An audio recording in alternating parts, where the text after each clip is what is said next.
Bueno, pues ahora sí les doy una cordial bienvenida a todos. Muchas gracias por asistir. Veo que están conectados desde varios países de la región y también de España, Iberoamérica. En realidad, muchas gracias por participar. A Carlos desde Venezuela, El Salvador, Panamá, Colombia, Canadá. Bienvenida, Dana. Paraguay, Nueva York. Veo acá desde Colombia, Concepción, Paraguay. Buenos días, tardes, Miami. Bienvenido, muchas gracias por participar. Ah, mira, Marcio, desde Río de Janeiro, David desde Paraguay. De verdad que muchas gracias por Ronald Fuentes desde Guatemala. Bienvenido, Ronald, por participar, por estar con nosotros y por estar pendiente de estos webinars que son muy importantes con grandes expertos como efectivamente son nuestros invitados el día de hoy, con un.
Bueno, entonces, ahora sí les doy la bienvenida oficial eh,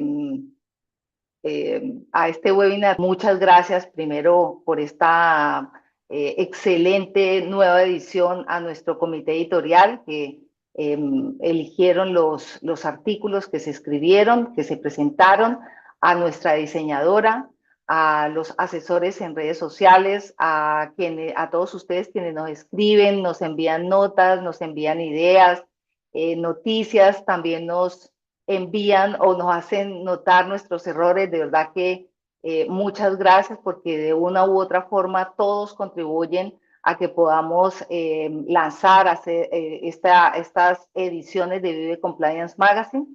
Y por supuesto que ahora les quiero presentar a nuestros escritores en esta edición que hemos hecho o hemos rendido homenaje a los whistleblowers, a los denunciantes anónimos, a estas valientes personas que han dado un paso adelante para exponer injusticias, para exponer casos de corrupción, para exponer irregularidades, sin importar las consecuencias, muchas veces utilizando el anonimato, por supuesto, y por ello, pues recientemente celebramos el Día Internacional del Denunciante.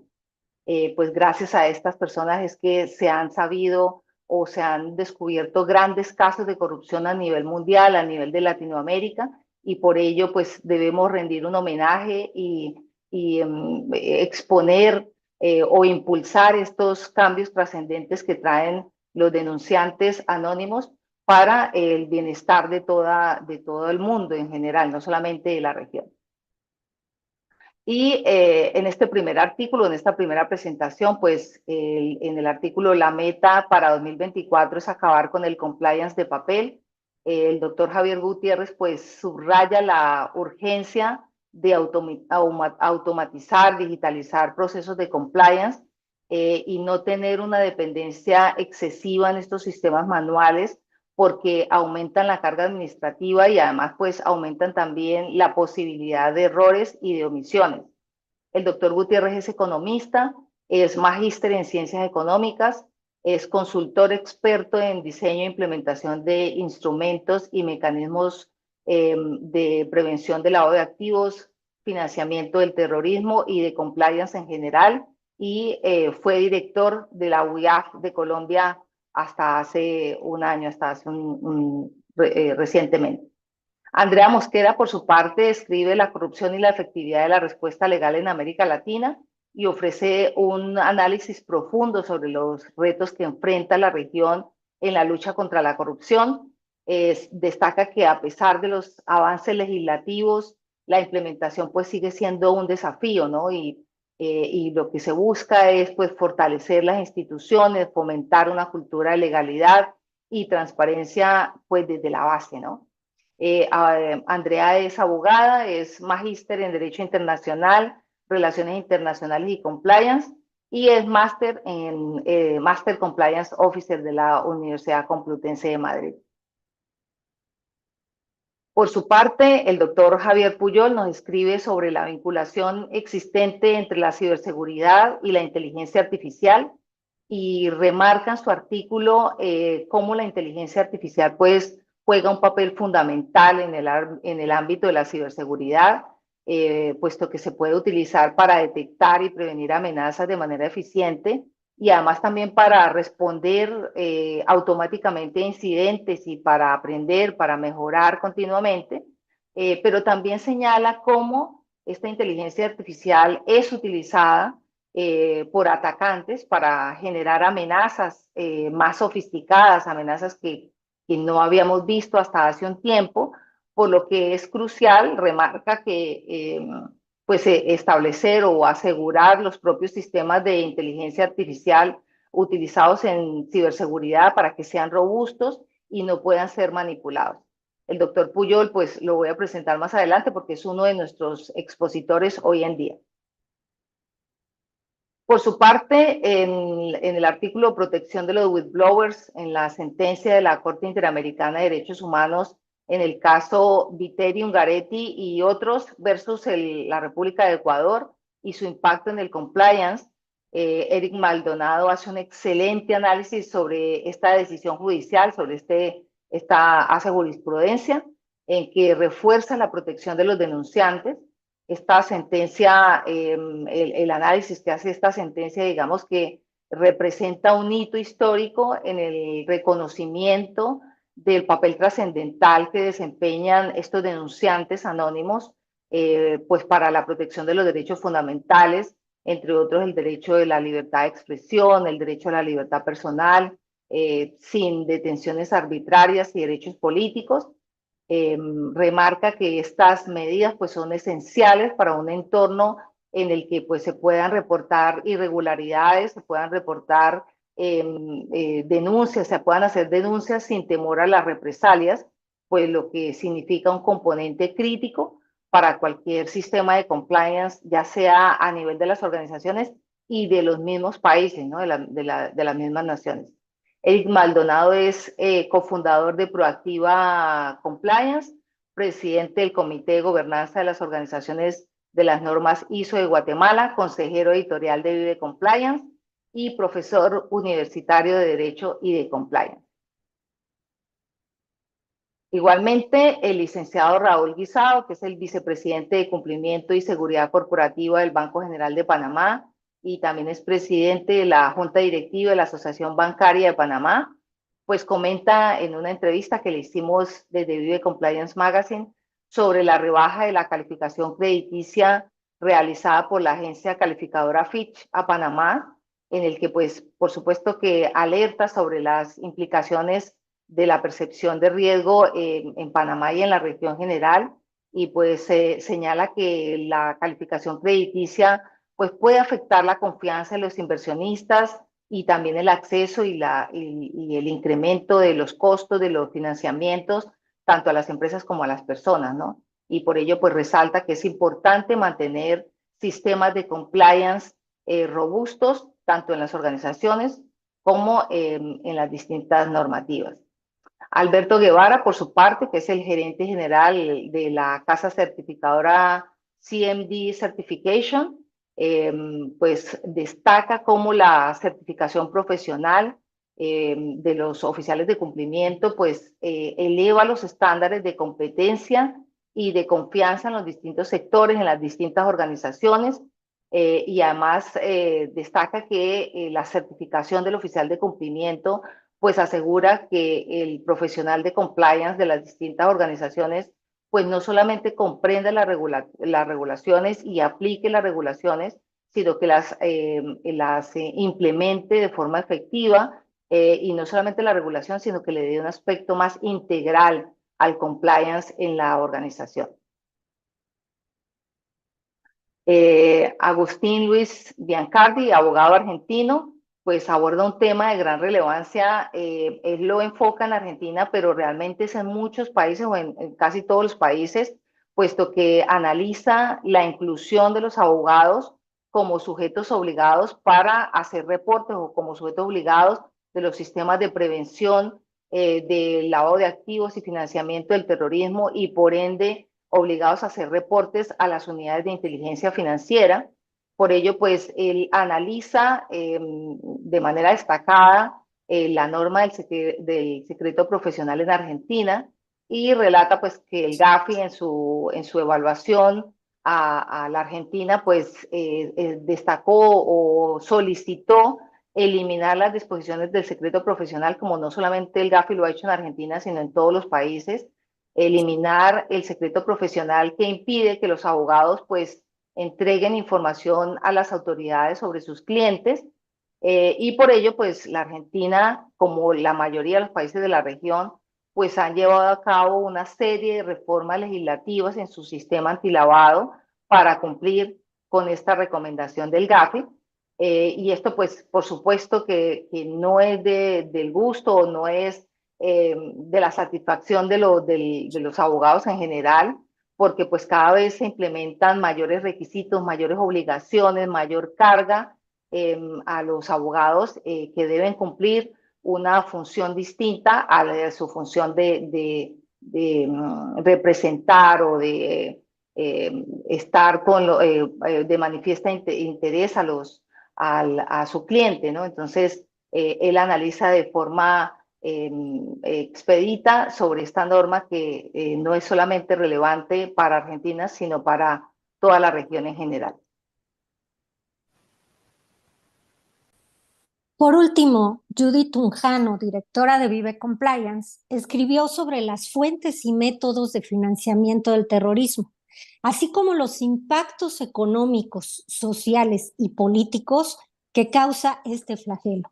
Concluye el artículo remarcando que la cooperación internacional, el fortalecimiento de los marcos legales y regulatorios, el uso de tecnologías avanzadas de inteligencia y análisis de datos y el compromiso de la sociedad civil son componentes esenciales de una respuesta global eficaz para mitigar este delito del financiamiento del terrorismo, protegiendo así la seguridad y la estabilidad de nuestras sociedades. Muchas gracias a todos por los escritores. Muchas gracias, querida Mariel. Un abrazo hasta México. Gracias.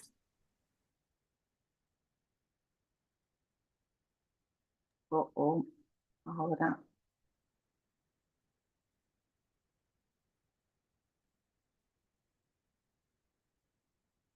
Un paisaje. Bueno, entonces,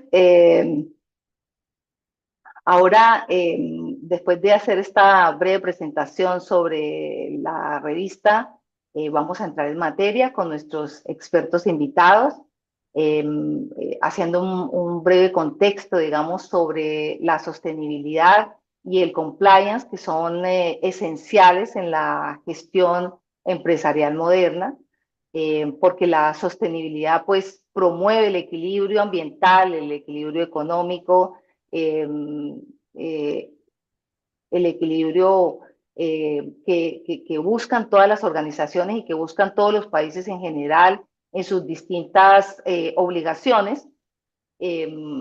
Y por ello, pues es importante agregarlos o establecerlos o incorporarlos dentro de las distintas organizaciones para proteger a las empresas de posibles sanciones también, y porque la incorporación de la sostenibilidad pues fomenta un crecimiento responsable y sostenido.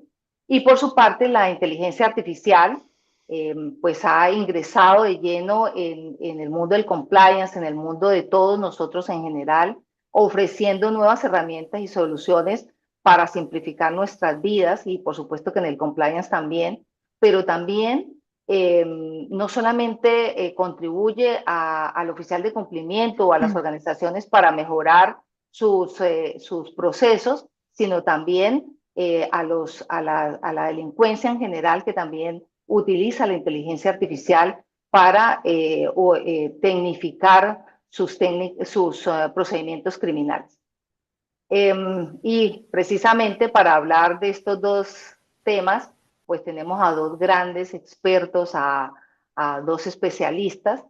En primer lugar, pues quiero presentarles a Zulma Escalante, a la gran Zulma Escalante, abogada argentina y española, máster en responsabilidad social y corporativa y sostenibilidad por la Universidad Complutense de Madrid. Zulma es consultora especializada en cultura, ética e integridad, en sostenibilidad, en responsabilidad social corporativa y compliance, y desarrolla su actividad no solamente en España, sino también en América Latina. Compagina su labor de consultora con la de docente en programas de ética, de cumplimiento y sostenibilidad en distintas entidades educativas, universidades y colegios profesionales. Es directora de la Comisión de Sostenibilidad del Instituto de Oficiales de Cumplimiento de España y actualmente también es la directora del Máster en Sostenibilidad de la Universidad Complutense de Madrid. Bienvenida, Zulma.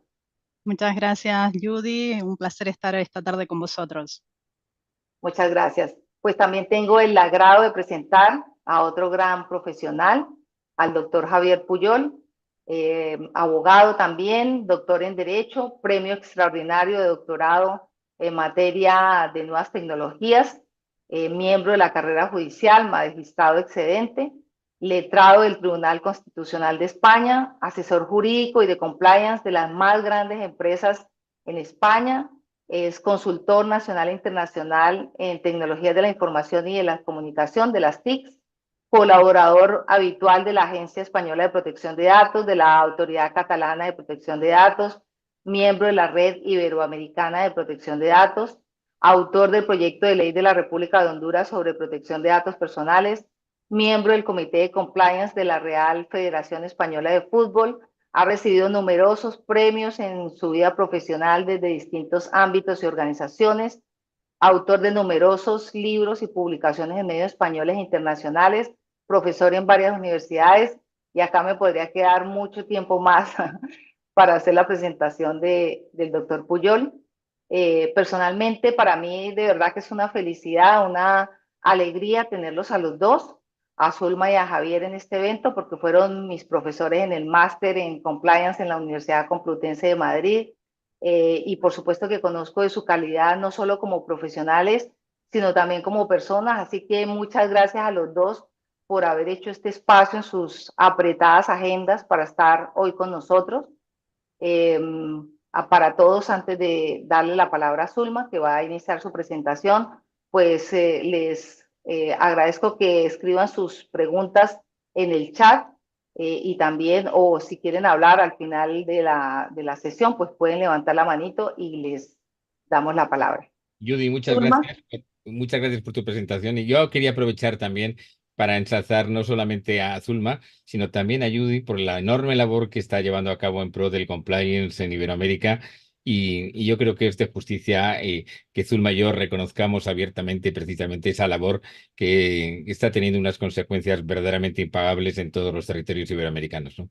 Así que nosotros también te queremos agradecer a ti el hecho de haber contado con nosotros en este acto, Judy, pero también te queremos a ti reconocer el enorme mérito y el enorme esfuerzo que estás realizando en pro del compliance en Iberoamérica. Muchas gracias, doctor Puyol. De verdad que es un honor tenerlos a ustedes hoy aquí. Muchas gracias. Bienvenidos otra vez. Ahora pues, Gracias, Zulma, Judy. es todo tuyo el auditorio. Vale, genial. Pues voy a compartir pantalla. Tú me dices si está, si la ves. ¿Se está viendo? Sí, ¿Ahora está en formato PPT? perfecto. ¿Sí? Vale, Sí. genial. Espera ahí que tengo que aceptar aquí. Voy a cambiar esto por aquí abajo. Genial, entonces. Bueno, buenas tardes a todos. Nuevamente agradecer a Judith por este espacio.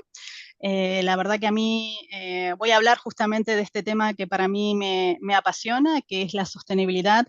Y hoy la verdad que mi objetivo sería por lo menos daros una visión global de qué es la sostenibilidad, cómo están trabajando la sostenibilidad en las organizaciones y también unas pinceladas de qué relación hay entre la sostenibilidad y el compliance. Antes le preguntaba a Judith cuál era el foro, ¿no? O sea, y me decía que la mayoría de vosotros sois compliance officer o técnicos en compliance, o sea, que mi público hoy son compliance officer, ¿no? Entonces, es darles una visión global de qué es la sostenibilidad, también quizás desmitificar a la sostenibilidad y ver cómo se trabaja estratégicamente la sostenibilidad en la organización.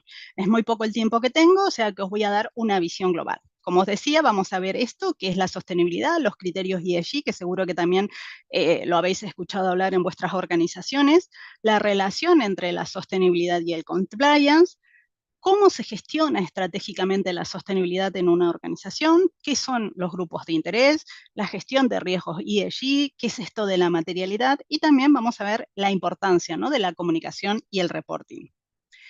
Por una cuestión de tiempo no vamos a poder ahondar en todos estos temas, pero ¿por qué está siendo tan importante la sostenibilidad ahora? Mira, yo hace unos 10, 12 años que hice mi primer máster de sostenibilidad. En esa época se hablaba de responsabilidad social corporativa y sostenibilidad, ¿no? Y ahí, a mí cuando contaba que estaba estudiando esto y que me dedicaba a esto, me preguntaban qué era, ¿no? La gente ni siquiera entendía. Sin embargo, ahora, por lo menos aquí en España, yo siempre os voy a contar desde mi experiencia profesional en España, nosotros estamos teniendo ahora muchísimo auge de la sostenibilidad. Entonces, ¿pero por qué es tan importante, no? Y hay varias razones. No puedo ahondar en ellas, ¿no? Pero una es el incremento de la población mundial. Cada vez vamos a hacer más y esto trae consecuencias, ¿no? El hecho de que haya un incremento de la población mundial, esto por supuesto que trae una mayor contaminación, una mayor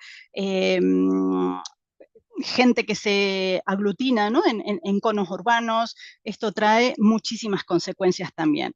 Hay un mayor activismo por parte de los grupos de interés, si no, ya sabéis que existen ahora muchos movimientos, los grupos de interés son mucho más exigentes, tanto con las administraciones públicas como con las empresas. Hay un incremento de las desigualdades, esto lo vimos sobre todo después de la pandemia, ¿no? Hubo un incremento de las desigualdades no solamente dentro de los países, sino entre los países. Y estas desigualdades vemos que hay distintas iniciativas por parte de los estados y tenemos directivas, ¿no? Por ejemplo, ahora nosotros tenemos aquí en Europa una directiva de debida diligencia. Bueno, hay distintas iniciativas que tratan de paliar también esto. Otro de los temas, por supuesto, es el cambio climático y el calentamiento global. Esta es una de las mayores lacras que tenemos en este momento. La gente piensa que el calentamiento global es un tema medioambiental, pero además de las consecuencias medioambientales, el cambio climático trae muchísimas otras consecuencias aparejadas, ¿no? Trae desplazamientos, tsunamis, eventos meteorológicos extremos, consecuencias económicas. Es decir, si bien los actos o los efectos naturales son naturales, esto produce impactos sociales, económicos, en toda la población a nivel mundial. Por eso, aunque existen iniciativas a nivel mundial, como son los Objetivos de Desarrollo Sostenible o el Acuerdo de París, donde los estados se comprometen, ¿no?, a reducir estas emisiones, no son suficientes. Y otro de los temas, que este es uno de los más importantes, por lo menos el que estamos viviendo aquí en Europa y en España, es el tsunami regulatorio que tenemos en materia de sostenibilidad. Para nosotros, aquí en España, ya la sostenibilidad es obligatoria para un determinado grupo de empresas. Ahora después os lo voy a mostrar y os lo voy a contar un poco más. Ante esta situación es que las empresas empiezan a desarrollar, ¿no?, cultura ética en la organización. Vamos a ver por qué es tan importante, ¿no?, el desarrollo de la cultura ética y a través de departamento, qué departamentos son los encargados de desarrollar esta cultura ética.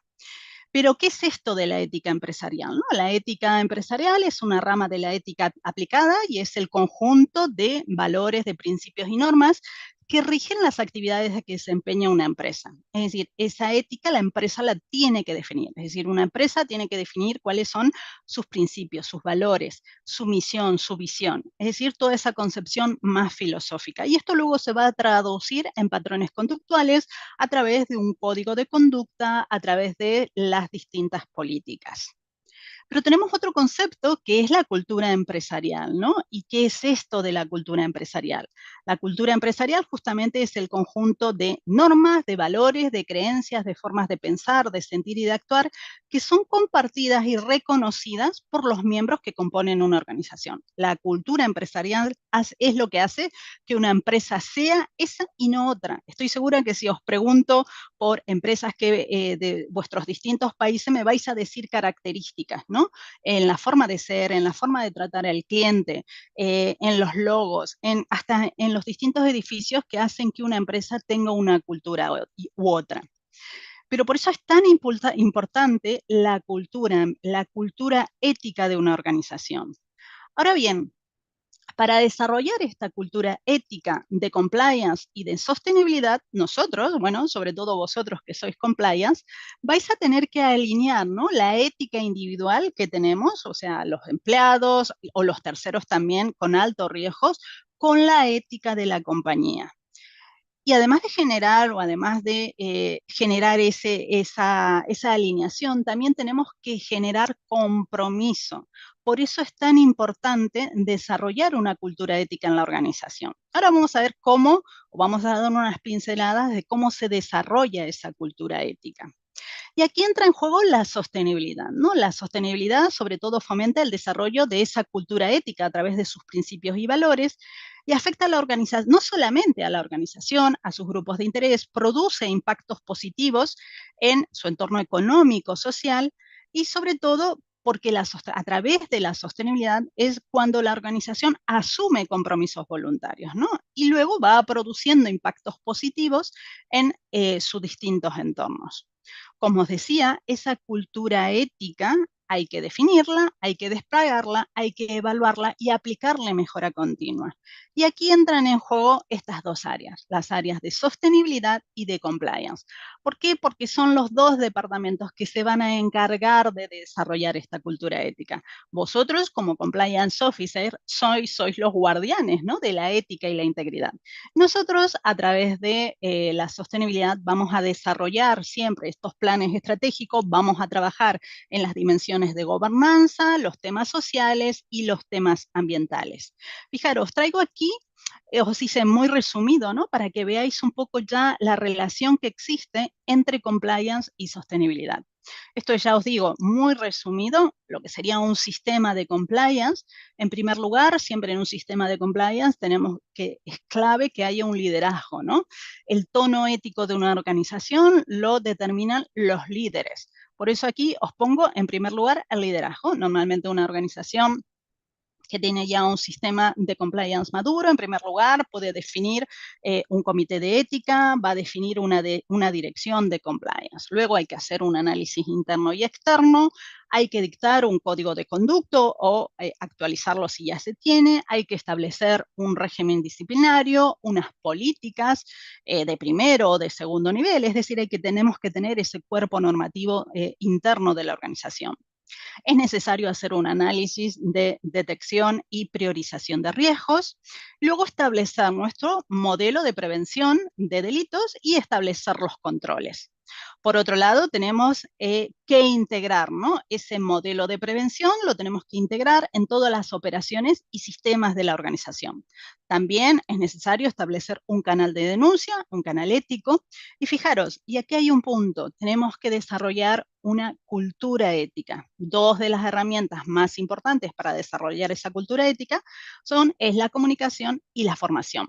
Como cualquier sistema, tenemos que hacer seguimiento, tenemos que medir, hacer auditoría y, por supuesto, aplicar mejora continua. Muy resumido, o sea, estoy sintetizando lo que sería un sistema de compliance. Vamos ahora a lo que sería un sistema de sostenibilidad. también el liderazgo es clave. Es decir, en una organización, si no hay liderazgo, si la cúpula directiva no cree en la sostenibilidad, no va a poder permear en la organización. Normalmente nosotros también en sostenibilidad se crea un comité de sostenibilidad, se define una dirección de sostenibilidad. Cuando vamos a hacer nuestro plan estratégico de sostenibilidad, tenemos que hacer un análisis interno y externo de la organización. Se detectan riesgos. Aquí, en el caso de sostenibilidad, vamos a trabajar los riesgos ambientales, los riesgos sociales, los riesgos de gobernanza y también los riesgos reputacionales. Aquí hay otro punto clave que diferencia a la sostenibilidad de cualquier otro sistema de las empresas, ¿no? Y que es la detección, la priorización y el diálogo con los grupos de interés. Otro tema muy técnico también que solamente hacemos en sostenibilidad es el proceso de materialidad o el análisis de materialidad. Este es un proceso muy técnico que nos va a permitir determinar cuáles son aquellos asuntos relevantes que son tan importantes para los grupos de interés como para la organización y que sí o sí los tenemos que incluir en la estrategia. Una vez que tenemos todo esto, vamos a establecer nuestro plan estratégico en temas de gobernanza, en temas económicos, sociales y ambientales. Implantamos nuestro plan estratégico de sostenibilidad y fijaros, aquí tenemos otro punto en común, que es el desarrollo de una cultura ética. Y aquí vamos a trabajar con dos herramientas fundamentales, como son la comunicación y la formación. Y aquí hay otro punto también diferenciador, que es la comunicación. Nosotros en sostenibilidad tenemos que hacer planes de comunicación, tanto interno como externo. Y hay una herramienta fundamental que es el reporting, las memorias de sostenibilidad. En esas memorias de sostenibilidad, la empresa va a comunicar ese desempeño en temas no financieros de la organización, es decir, en temas de gobernanza, en temas sociales y en temas ambientales. Y aquí, dentro de esos temas, lo que sería la gobernanza, también se comunica el desempeño en compliance. O sea que fijaros qué importante que es este punto. Y por supuesto, como cualquier sistema, tenemos que hacer seguimiento, medir, auditoría y mejora continua. Fijaros, aquí os pongo unos puntos en común, ¿no? O sea, en primer lugar, el compliance es de debido cumplimiento y la sostenibilidad mayormente voluntaria. Pongo mayormente voluntaria porque, como os decía, nosotros aquí en España es obligatorio ya para un determinado grupo de empresas. Desde el año 2018, nosotros tenemos la Ley 11 del 2018 que obliga a un determinado grupo de empresas, ya para actualidad para las empresas de más de 250 empleados y otra serie de requisitos, están obligados a reportar en temas no financieros, temas sociales, temas ambientales y temas de gobernanza. Ambas son áreas transversales y complementarias que buscan la sostenibilidad, la perdurabilidad del negocio en el tiempo. Ambos desarrollan cultura ética de integridad y transparentes. Ambas gestionan riesgos, los de compliance, sobre todo riesgos legales, los de sostenibilidad, riesgos reputacionales, ambientales y sociales. Ambas áreas facilitan la rendición de cuenta e informan al Consejo de Administración o a la máxima autoridad, dependiendo del tipo de organización, ¿no? Ambas comunican, sensibilizan y forman en valores éticos y de integridad. Ambas controlan, evalúan y reportan sobre el desempeño del sistema y de las personas. Y compliance, vosotros, señores, vais a tener que velar sobre todo por el cumplimiento de los compromisos voluntarios. Normalmente estos compromisos voluntarios que asume la organización o están determinados por las áreas de sostenibilidad. Por ejemplo, nos comprometemos a reducir en un 30% nuestras emisiones de CO2, o nos comprometemos a hacer net cero para el año 2050, o nos comprometemos a no violar los derechos humanos. Muchos de los compromisos normalmente que asume voluntariamente una organización salen de las áreas de sostenibilidad. Pero vosotros ya sabéis que no solamente tenéis que velar por el cumplimiento legal, sino también por los compromisos que asumen voluntariamente la organización. Estos serían, a grandes rasgos, los puntos en común que tienen la sostenibilidad y el compliance. Pero si yo les preguntara qué entendéis por responsabilidad social corporativa, qué entendéis por sostenibilidad, por criterios ESG, Nosotros aquí en España actualmente ya no hablamos más de responsabilidad social corporativa. Actualmente ya hablamos de sostenibilidad. ¿Por qué? Porque tenemos también, bueno, la CNMV aconsejó que habláramos de sostenibilidad en sentido amplio, es decir, en comprensivo de los temas de gobernanza, de los temas sociales, ambientales, y si vamos a una evolución, es decir, hasta hace unos años se ligaba a la responsabilidad social corporativa con los impactos, ¿no? Los impactos que tenía la organización en temas sociales o ambientales, pero se ligaba más con los temas de filantropía. Pero vamos a ver que la sostenibilidad tal cual la entendemos nosotros ahora y tal cual la entendemos, por ejemplo, en el máster donde nosotros lo impartimos en la universidad, es en sentido amplio. Y la sostenibilidad, sobre todo, es un término que ya surgió en el año 1987, viene del informe Brundtland de Naciones Unidas, y sobre todo ahí ya se hablaba, ¿no?, de este desarrollo sostenible. Y la sostenibilidad, sobre todo, se refiere a eso, ¿no?, a la satisfacción de las necesidades presentes sin comprometer la capacidad de las generaciones futuras en satisfacer las suyas, logrando sobre todo un equilibrio entre el crecimiento económico, la protección del medio ambiente y el bienestar social. Es decir, una empresa sostenible es aquella que crea valor económico, social y ambiental a corto, a mediano y a largo plazo para todos los grupos de interés, minimizando los impactos negativos, pero también maximizando las oportunidades. Quedaros con esto, es decir, hasta hace unos años se le exigía a las empresas que minimizaran, o por lo menos desde el punto de vista de la sostenibilidad, se le exigía a las empresas que minimizaran sus impactos negativos, pero ahora las empresas tienen que ir más allá, es decir, tienen que generar impactos positivos desde el punto de vista social y desde el punto de vista ambiental, generar impactos positivos no solamente para los accionistas, sino también para todos sus grupos de interés. Más adelante vamos a ir viendo qué es esto de los grupos de interés. Judy, me vas controlando el tiempo, ¿eh? Otro de los términos que seguro que estáis hablando y que están utilizando más actualmente las empresas son los criterios ESG. Y fijaros, este término de los criterios ESG es por las siglas en inglés, ¿no? Y sobre todo, estos criterios ESG implican incorporar factores ambientales, sociales y de gobernanza en el proceso de toma de decisiones de inversión. Es decir, es un término que viene de las áreas de las finanzas sostenibles y que actualmente las empresas, estoy segura que en vuestras organizaciones lo escucháis hablar, ¿no? Aquí hay muchas empresas que hablan de criterios ESG y hay otras que hablan de sostenibilidad. Particularmente, a mí me gusta más el término de sostenibilidad porque me parece mucho más amplio y más comprensivo de lo que realmente es la sostenibilidad. De hecho, el término criterios ESG ya está siendo cuestionado por un determinado grupo de países y de personas. Pero como os decía, ¿qué es esto, no, de los criterios ESG? Por un lado tenemos los criterios sociales.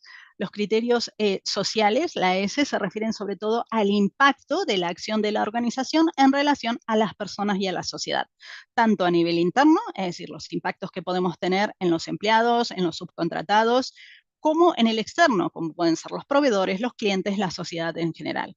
Y aquí vamos a tratar temas o aspectos tan importantes como la violación de los derechos humanos. Siempre la base en los temas sociales cuando vamos a hablar de un tema de un plan estratégico de sostenibilidad, siempre la base van a ser los derechos humanos. Aquí, como os decía, pueden ser violaciones a los derechos humanos, igualdad de oportunidades, temas de conciliación y diversidad, temas de riesgos laborales, temas de salud, de educación, de trabajo infantil. Es decir, todos aquellos aspectos que la organización puede impactar positiva o negativamente en el entorno social, tanto de sus grupos de interés internos como externos.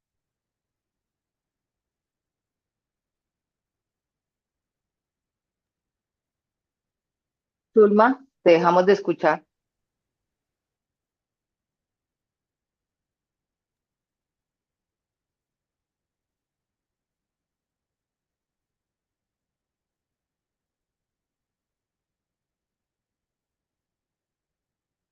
No, no te escucho. Por lo menos yo no te escucho.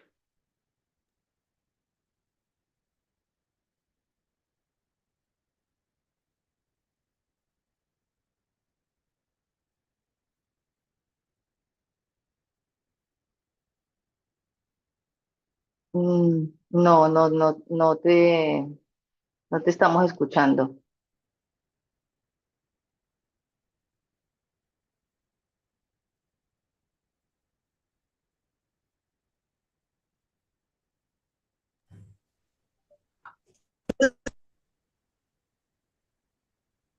Hola Ahí, Judith, ahora sí, ¿ahora?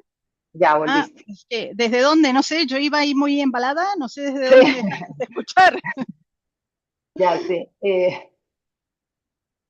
No sé, desde Criterios ESG, ¿me escuchabais? Desde criterio, sí, sí. Vale, vale. Pero ¿desde aquí o desde los sociales? Desde ahí, hasta ahí te Desde escuchamos. aquí, Sí, desde aquí, sigo desde aquí. sí, desde Vale, ahí. vale, vale. O sea que, vale. Como os decía, el tema de los criterios ESG, sobre todo vienen de las finanzas sostenibles. Y aquí tenemos los criterios sociales, que sobre todo se refieren al impacto de la acción de la organización en relación a las personas y a la sociedad en general, tanto en referencia a los grupos de interés internos, como pueden ser los empleados, los subcontratados, y como a los clientes externos, perdón, a los grupos de interés externos, como pueden ser clientes, proveedores, la sociedad en general. Dentro de los criterios sociales vamos a abarcar aspectos como pueden ser la violación de los derechos humanos, temas de igualdad de oportunidades, temas de conciliación y diversidad, riesgos laborales, temas de salud, temas de educación, trabajo infantil, es decir, todos aquellos aspectos que afecten de alguna manera la acción de la organización, afecte de alguna manera a estos grupos de interés, tanto interno como externo. Otro de los criterios son los criterios ambientales. Los criterios ambientales hacen referencia a los impactos que tiene la actividad de la organización de forma directa o indirecta en el medio ambiente. Como os decía antes, este es uno de los temas claves, uno de los temas más importantes, sobre todo para las áreas de la gobernanza. Las grandes organizaciones están estableciendo planes de descarbonización, sobre todo con el horizonte de 2030 o el horizonte de 2050. Uno, como os decía, este es uno de los principales criterios ESG y así lo vemos en los Objetivos de Desarrollo Sostenible. Y aquí sobre todo está ligada a los temas de contaminación ambiental, temas de huella de carbono, cambio climático, vertidos y preservación de la biodiversidad y de los ecosistemas, temas de deforestación, de desertificación, temas de economía circular, temas de biodiversidad, es decir, todos aquellos aspectos que van a afectar de alguna manera a el medio ambiente. Es decir, las organizaciones están trabajando para minimizar esos impactos negativos en el medio ambiente. Bueno, ahora más adelante os voy contando más cosas. Primero quiero que os quedéis con estas visiones más globales.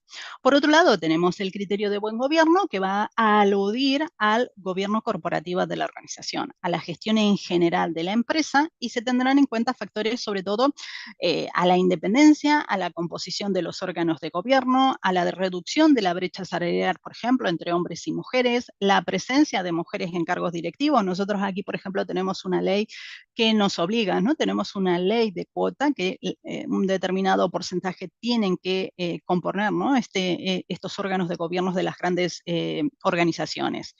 Temas de no discriminación de los trabajadores por sexos, capacidad o corrupción. También tenemos que ver los temas de corrupción y soborno, de gestión fiscal.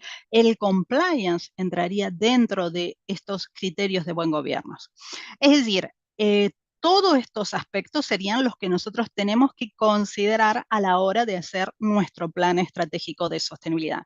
Una empresa que se dice sostenible va a trabajar en estas tres dimensiones, con los criterios de buen gobierno corporativo, los de medio ambiente y los temas sociales. ¿Qué beneficios tiene? Es decir, gestionar estratégicamente la sostenibilidad trae muchos beneficios. En primer lugar, nos va a permitir alinear la conducta de los grupos de interés con el propósito de la organización, con los principios y con los valores.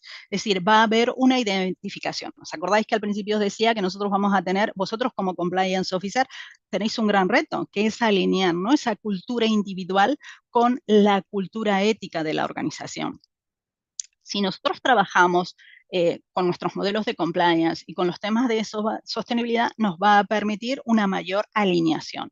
Mejora el acceso sobre todo a recursos financieros, mercados de capital, subvenciones, concursos y licitaciones públicas de administraciones públicas. Nosotros aquí ya tenemos una ley de contrato público que ante dos proveedores iguales se tienen en cuenta criterios de sostenibilidad.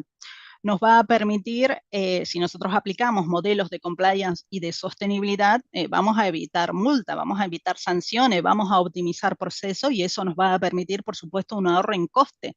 Vamos a optimizar los recursos y una mejora de la rentabilidad y vamos a optimizar nuestros recursos. Vamos, por supuesto, a minimizar los riesgos operacionales y reputacionales asociados a las actividades de la empresa. Vamos a incrementar la reputación y la imagen corporativa y sobre todo vamos a generar confianza en nuestros grupos de interés.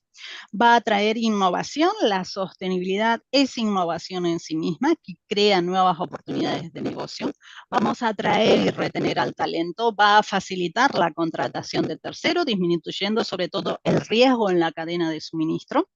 Va a favorecer la atracción y la fidelización de clientes y sobre todo va a generar organizaciones mucho más comprometidas.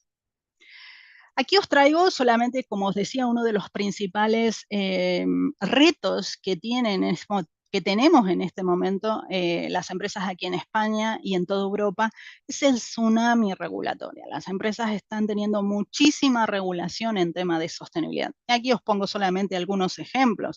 Si nosotros tenemos el Pacto Verde Europeo, que es ese gran marco de sostenibilidad, tenemos una ley de clima europeo, una taxonomía europea que dice qué actividades son sostenibles o no, un plan de recuperación de Next Generation, que fue después de la pandemia, que uno de los pilares es la sostenibilidad, directivas bueno, hay toda una serie de cuestiones, pero fijaros, aquí enmarqué en rojo 2, que es la Directiva de Información Corporativa en materia de sostenibilidad. Esta directiva viene a modificar la anterior Directiva de Información No Financiera, fue la primera que obligaba a las empresas a ser sostenibles, ¿no? Siempre se habla de la comunicación, del reporting, pero esto nos obliga a gestionar de una manera sostenible. Esta directiva es la que trae dolores de cabeza a las empresas. Entró en vigor este año en España, todavía España no la ha traspuesto en una ley, pero está obligada a transponerlo en una ley. Y esto entró en vigor ya para las grandes empresas y tiene toda una fase, ¿no? Va en progresiva, ya para el 2026, en los reportes del 2027 ya entra para las pymes cotizadas, es decir, va evolucionando. Pero esta directiva va a ser mucho más rigurosa que la anterior directiva en temas de sostenibilidad. Y después tenemos también una más reciente que es la Directiva de Debida Diligencia de Derechos Humanos, sobre todo en la cadena de suministro. Y solamente aquí os pongo otro ejemplo para que veáis la cantidad de leyes que tenemos en España relacionada con la sostenibilidad. Tenemos la Ley 11, esta es la que os comentaba, del 2018, por la cual la sostenibilidad empieza a ser obligatoria. Las empresas están obligadas a reportar temas de información no financiera, temas sociales, temas de gobernanza y temas medioambientales. Pero mirad, no os quiero aburrir, simplemente os puse aquí algunos ejemplos, pero tenemos la Ley de Contrato del Sector Público, el Plan para la Implementación de la Agenda 2030, la Ley de Cambio Climático y Transición Energética, la Ley de Residuos, el Código de Buen Gobierno que os comentaba antes, la Estrategia Española de Economía Circular, la Ley de Transparencia, la Ley de No Discriminación. Bueno, aquí las más recientes son la Ley de Protección del Informante, que antes habló Judith, y después tenemos la última, la más nuevita que tenemos, la Ley de Igualdad para las personas trans y la garantía de los derechos LGBTI. Pero bueno, aquí hay un montón, tenemos mucho más. Esta solamente puse algunos ejemplos. Como veis, tenemos un gran reto aquí en España y en Europa con el tema de las directivas. Hay empresas que se sienten ahogadas, ¿no? Por todo lo que tienen que cumplir, porque esa exigencia del regulador les obliga a cambiar su sistema, ¿no? De gestión de sostenibilidad. Aquí os puse una serie de ejemplos para que veáis las distintas herramientas que tenemos en sostenibilidad. Como vosotros sois compliance, Nosotros en sostenibilidad tenemos herramientas de liderazgo, como puede ser, tenemos una ISO 26000, que es una guía de responsabilidad social. Esto ya está obsoleta, esta ISO no es certificable, está muy obsoleta, creo que ya se está trabajando en una nueva. Tenemos los 10 principios de Pacto Mundial, los Objetivos de Desarrollo Sostenible. Existen las herramientas de gestión, como pueden ser la ISO 14001. Muchas veces estas herramientas de gestión no están directamente gestionadas por un director de sostenibilidad, perdón, pero sí las tiene que gestionar de manera indirecta, ¿no? Como pueden ser la ISO 14001 de Sistemas de Gestión Ambiental, la SEMA también de Gestión Ambiental, la ISO 9001 de Sistema de Gestión de Calidad. Es decir, este universo de herramientas va a variar dependiendo del tipo de organización. Hay herramientas específicas de gestión de RSC, como puede ser la IQNet SR10 o la SG21 de sistemas específicos de gestión de empresa ética y socialmente responsable. Y después están las herramientas de reporting o de comunicación. Como os comentaba antes, en sostenibilidad es muy importante el reporting que se hagan, esas memorias de sostenibilidad. Y aquí tenemos una de las herramientas más conocidas, es el GRI, el Global Reporting Initiative, que se utiliza tanto en España, en Europa como en Estados Unidos, el informe integrado, la AMIL, SASB, o nosotros ahora que estamos obligados, tenemos la CSRD y los estándares ESRS. Nosotros tenemos obligación aquí de utilizar los estándares ESRS. Y aquí me voy a detener un momento en los objetivos de desarrollo sostenible. Sé que ya me estoy ocupando gran parte de mi tiempo, pero no puedo dejar de lado de mencionar los ODS, ¿no? Los objetivos de desarrollo sostenible. Estos objetivos pretenden un desarrollo sostenible que armonice sobre todo el crecimiento económico con la inclusión social y la protección de los recursos naturales a nivel mundial. Esta agenda fue aprobada en el año 2015 por 193 países en la Asamblea de Naciones Unidas. Tiene 17 objetivos con 169 metas y 232 indicadores, siempre con el horizonte de cumplimiento del 2030. Tiene 5 ejes: persona, planeta, prosperidad, paz, justicia y alianzas.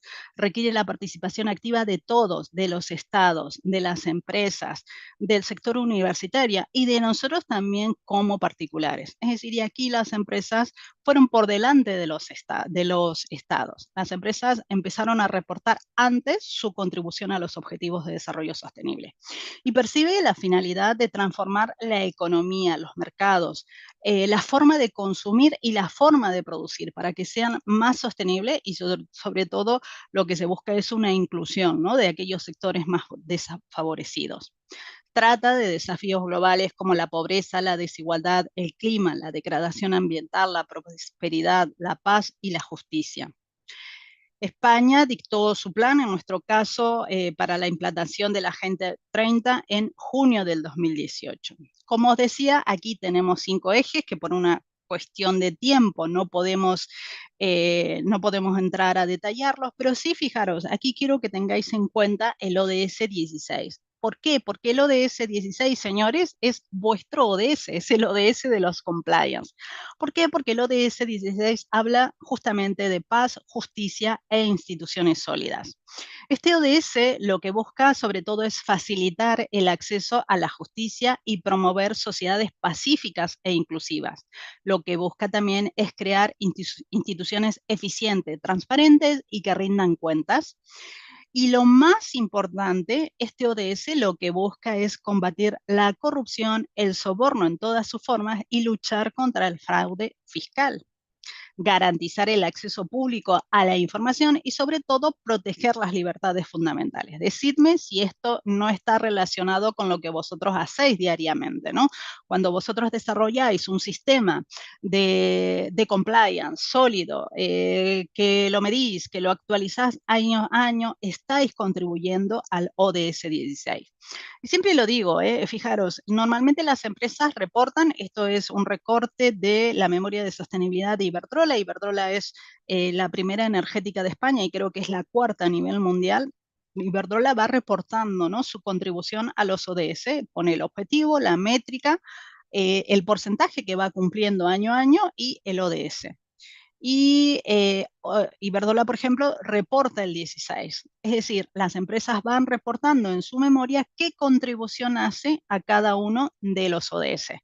Y aquí os digo, si vosotros tenéis ese modelo sólido de compliance y vuestra empresa no lo está reportando en la memoria de sostenibilidad, id y hablad con ese responsable, que lo reporten, porque vosotros estáis contribuyendo al ODS 16. Aquí, por ejemplo, también tenemos la memoria de Inditex. Inditex va poniendo cuáles son los ODS donde hace una mayor contribución. Aquí también dice que contribuye al ODS 16. Simplemente os puse algunos ejemplos. Y aquí ya entramos, ¿no?, con la gestión de sostenibilidad. Cuando estamos hablando en la gestión de un sistema estratégico de sostenibilidad, siempre vamos a trabajar con 3 ejes, con el tema del liderazgo, con la estrategia y con el reporting. Estos 3 ejes son claves para cualquier organización. Cuando vamos a hacer nuestra planificación estratégica, vamos a tener que hacer una primera análisis de la parte filosófica, es decir, vamos a tener que analizar cuál es el propósito, la misión, la visión, los valores. ¿Por qué? Porque de ahí nos van a salir las políticas y las metas. Por otro lado, tenemos que hacer una fase analítica también, es decir, vamos a analizar cuál es el contexto interno y externo de la organización. Aquí podemos utilizar herramientas como DAFA, Pestel, Bench, etc. Y aquí vamos a sacar los factores críticos de éxito, es decir, nos vamos a fijar los objetivos. Luego ya viene la fase operativa. En las fases operativas vamos a determinar qué líneas estratégicas voy a trabajar en sostenibilidad, qué proyectos, qué acciones, y aquí, por supuesto, me voy a tener que fijar indicadores para ver el cumplimiento. Luego viene una fase evaluativa, es decir, que una vez que he implantado mi plan estratégico, qué puntos de mejoras tenga. Es clave para cualquier, tanto para sostenibilidad como para compliance, es el liderazgo. Es decir, si no hay un liderazgo en la organización, como os decía antes, estos temas no van a colar. Es decir, tiene que haber un líder que impulse la estrategia de sostenibilidad. Es fundamental contar con un liderazgo sólido y que sobre todo dé ejemplo, ¿no?, al resto de la plantilla. Y dentro de lo que sería esa parte más filosófica, también es muy importante que nosotros definamos o que incluyamos dentro de nuestra misión, nuestra visión, nuestros principios y nuestros valores, la sostenibilidad. Es decir, si nosotros estamos trabajando con un plan de sostenibilidad, que hagamos mención en ello. Y aquí os puse al principio el propósito, ¿no? El propósito es la razón de ser de la organización, el por qué por qué la empresa existe. Muchas empresas, fijaros, después de la pandemia cambiaron su propósito. ¿Por qué? Porque muchas veces las empresas se han dado cuenta que el propósito no es solamente generar beneficio a los accionistas, sino que a veces tienen otro propósito con como os decía antes, que puede generar un impacto positivo o en el medio ambiente o en el entorno más cercano donde están o en la sociedad. Por eso es tan importante definir el propósito. No puedo, si no les ponía una serie de ejemplos de propósito, pero recomiendo que miréis, por ejemplo, el propósito de la empresa Patagonia. Es muy... la verdad que es muy bonito y es muy clarificador en este tema. Una vez que nosotros hagamos o que tengamos en cuenta esta parte filosófica, esto, señores, es muy importante, son las bases de la organización. Y como os decía antes, si nosotros definimos muy bien esto, luego vosotros, como compliance officers, vais a traducir esto en patrones conductuales.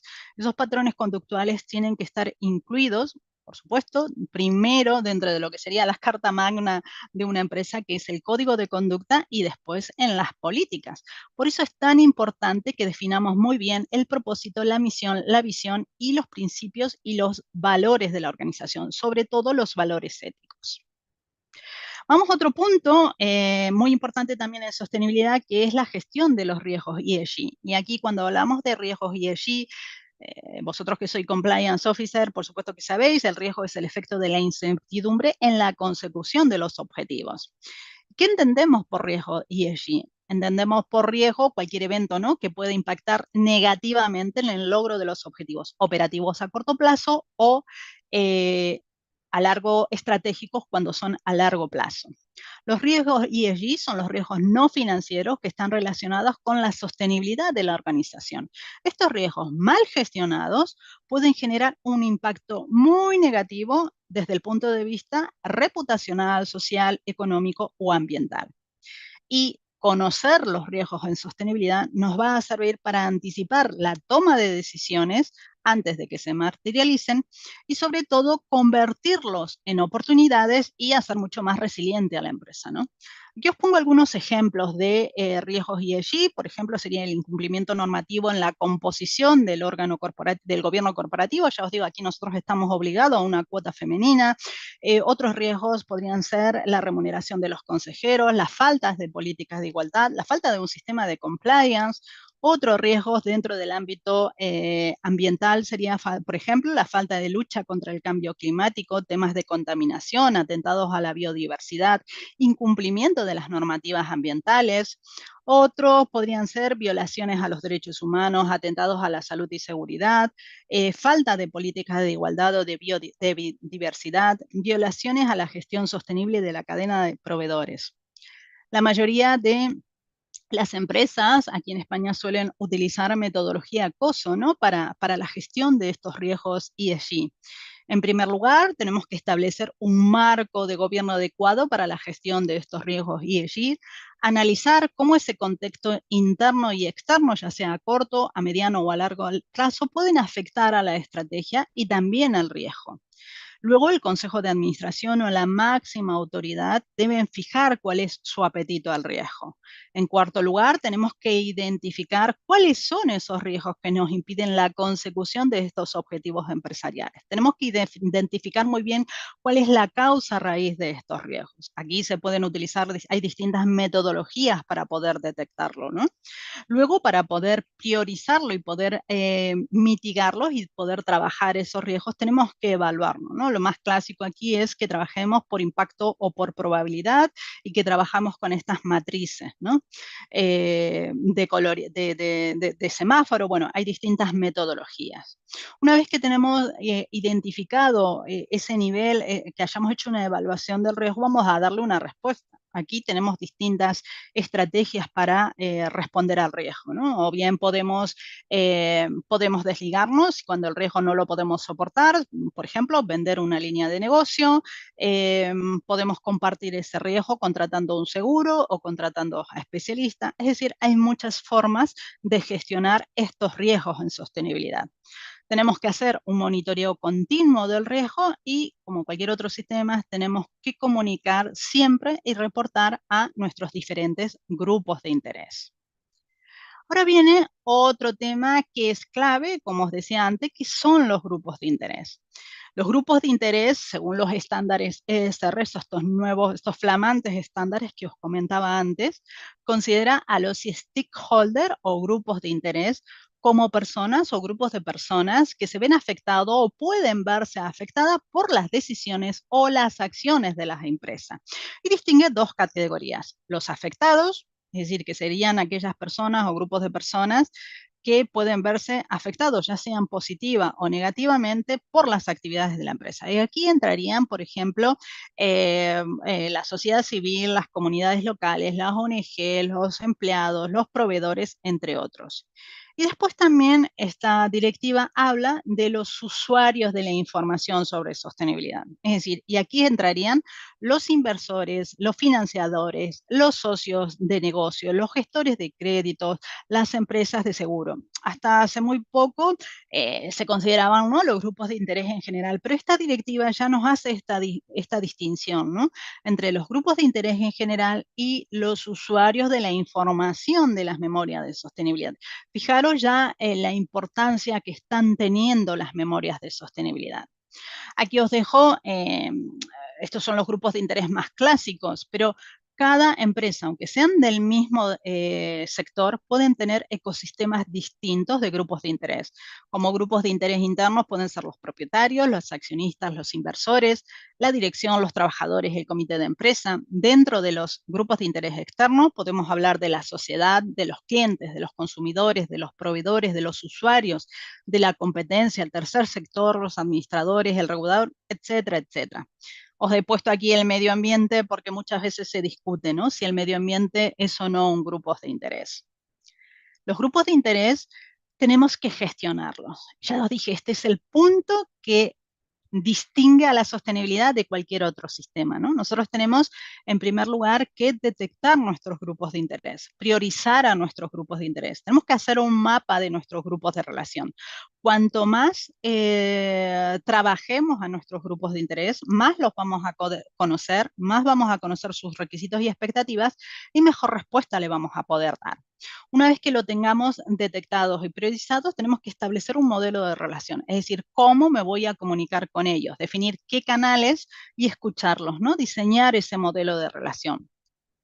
Una vez que yo tengo esta fase, tengo que determinar cuáles son esos asuntos relevantes. Nosotros aquí ahora, os contaré más adelante, tenemos un tema de doble materialidad que nos obliga a relacionar a los grupos de interés con los IROs, es decir, con los impactos, con los riesgos y con las oportunidades. Una vez que hayamos detectado, priorizado, que los hayamos escuchado, tenemos que diseñar un plan de acción. Vale, ahora te he escuchado y a ver cómo te doy respuesta a tus requisitos y expectativas. Como empresa te tengo que dar una respuesta. Como cualquier sistema, tengo que hacer un seguimiento, una evaluación y reporting. Normalmente, esta gestión de los grupos de interés y las respuestas se incluyen también en la memoria de sostenibilidad. Fijaros, aquí os pongo algunos grupos de interés que pueden ser interesantes o que los compliance officers tendrían que tener en cuenta, ¿no? En primer lugar es el regulador. El regulador emite normas y directrices cuyo incumplimiento pueden derivar en sanciones o a veces pueden implicar también la inoperabilidad en un determinado sector. Pensemos, si no, en sectores tan regulados como pueden ser los sectores de aeronáutica, o pensemos, por ejemplo, en una empresa que cotiza en bolsa y a su vez es farmacéutica. Es decir, es bueno que nosotros como compliance officer conozcamos a esos reguladores y que tengamos una buena relación, ¿no?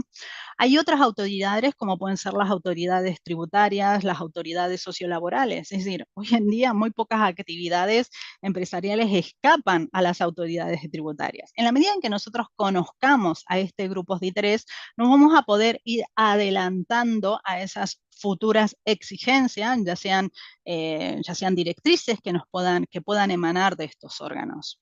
Otro grupo de interés son los accionistas e inversores. Los accionistas e inversores, fijaros, cuando un accionista quiere conocer a una empresa, lo primero que va a preguntar o se va a fijar es en el modelo de compliance que tiene y en el plan estratégico de sostenibilidad.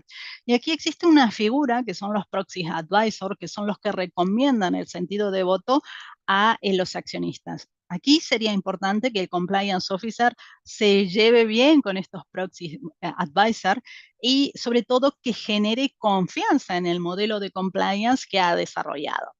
Otro de los grupos de interés son los trabajadores y sus representantes.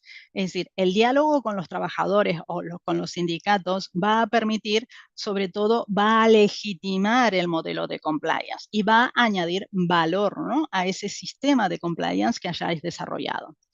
Otro de los grupos de interés son los consumidores. Pensad en el impacto que podría tener malas referencias de consumidores en las redes, en las redes. Es decir, en un medio que tenemos hoy, en un sistema tan mediático como son nuestras redes, el impacto reputacional que pueden tener los consumidores es muy importante. Entonces, también vosotros como compliance officers es importante que tengáis una buena relación o que conozcáis por lo menos cómo funciona este grupo de interés.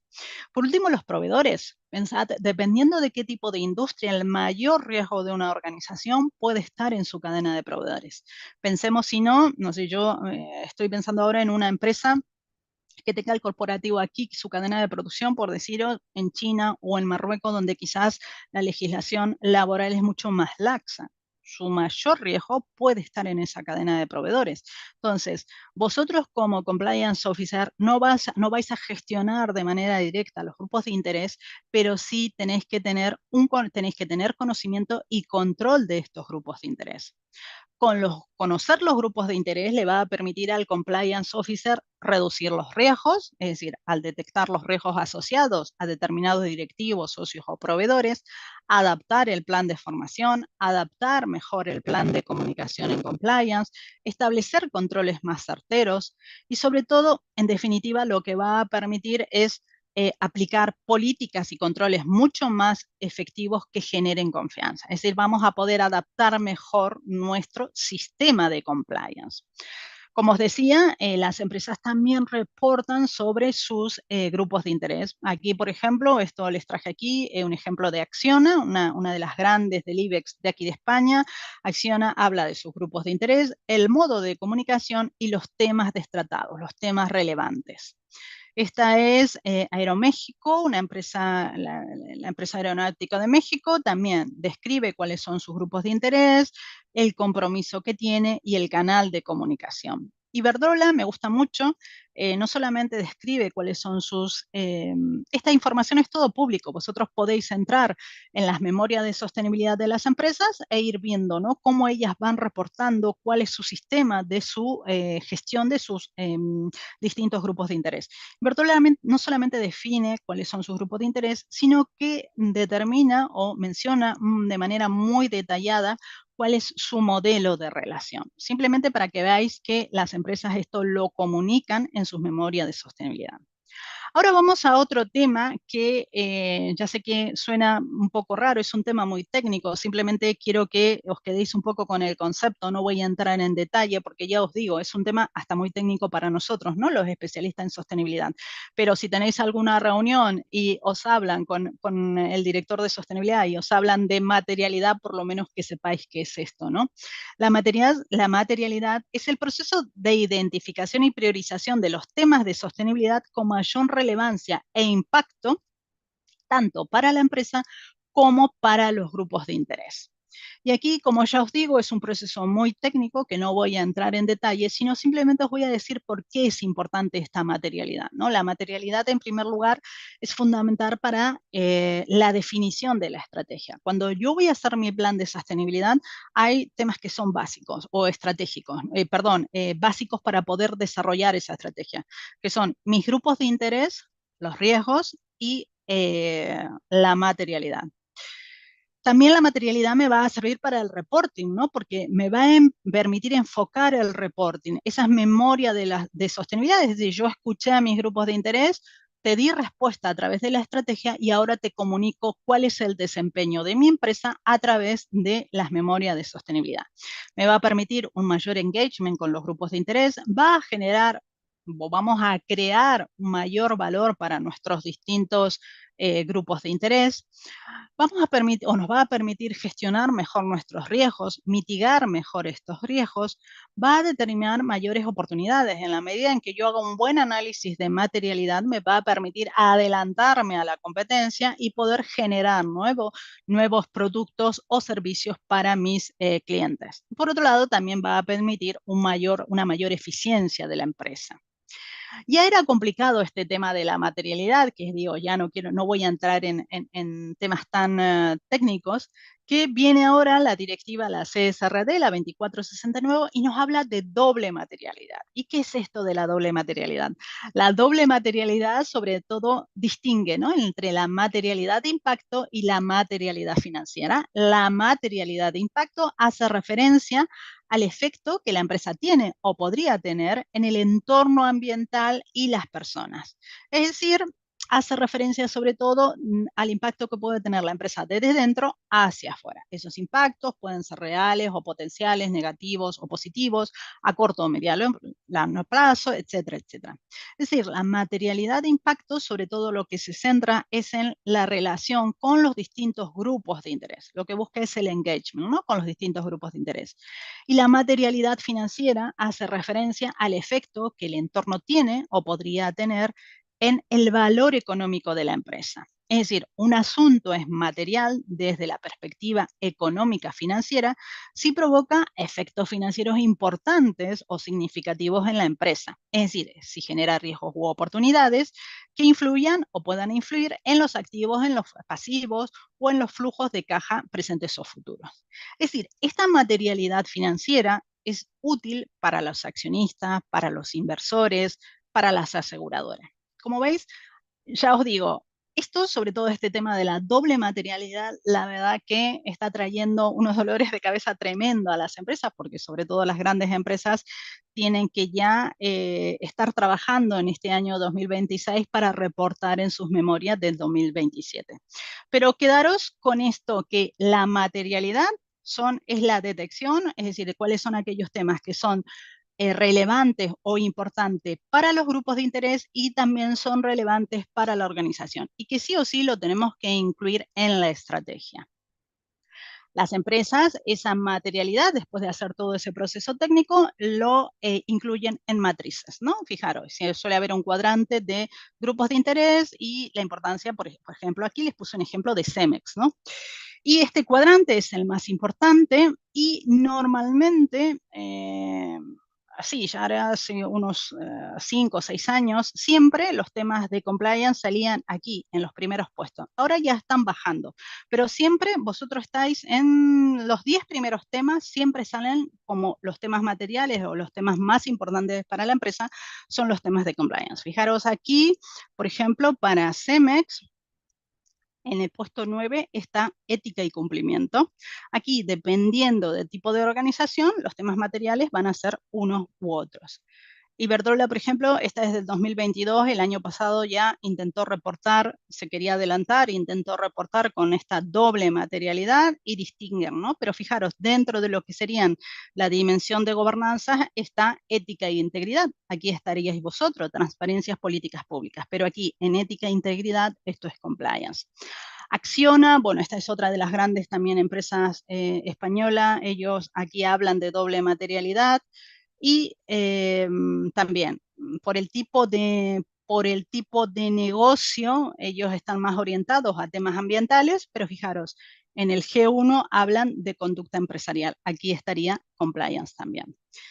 Cada organización trabaja su materialidad y la reporta de una manera distinta. Normalmente la manifiestan a través de estas matrices, ¿no? Pero ¿por qué es importante o qué tendría que tener un compliance officer, ¿no? Un compliance officer tendría que controlar que aquellos aspectos relevantes, es decir, que puedan afectar, ya sean el cumplimiento de la legalidad o los compromisos voluntarios asumidos por la organización, tienen que ser integrados en las estrategias, porque en el caso de que no se cumpla, esto puede afectar desde el punto de vista reputacional a la organización. Entonces, si bien vosotros no lo vais a hacer de manera directa, sí tendríais que controlar que esto se incluya en la memoria. Primero, que se le dé respuesta en la estrategia y segundo, que se incluya en la memoria de sostenibilidad. Una vez que nosotros hayamos hecho el análisis del contexto interno y externo, el análisis de riesgo, los asuntos relevantes del proceso de doble materialidad o de la materialidad simple, el propósito, hayamos analizado toda la parte filosófica de la empresa, es decir, la misión, la visión, a largo plazo, ahí ya podemos definir nuestro plan estratégico. Y aquí, como cualquier otro sistema, normalmente lo que hacemos es integrarlas en un cuadro de mando integral. Aquí hay empresas que también trabajan con Balance Scorecard, y aquí fijaros, o sea, se ponen las distintas líneas estratégicas con los proyectos o acciones, se nombra un responsable, una línea temporal, y también se van fijando los indicadores, ¿no? Porque nosotros tenemos que ir midiendo el cumplimiento de esos objetivos que nos hemos propuesto. Por eso decían que la sostenibilidad es estrategia. La sostenibilidad no es hacer acciones benéficas o plantar árboles. No, la sostenibilidad está ligada a la estrategia de la organización. Y aquí también os dejo ejemplos, ¿no?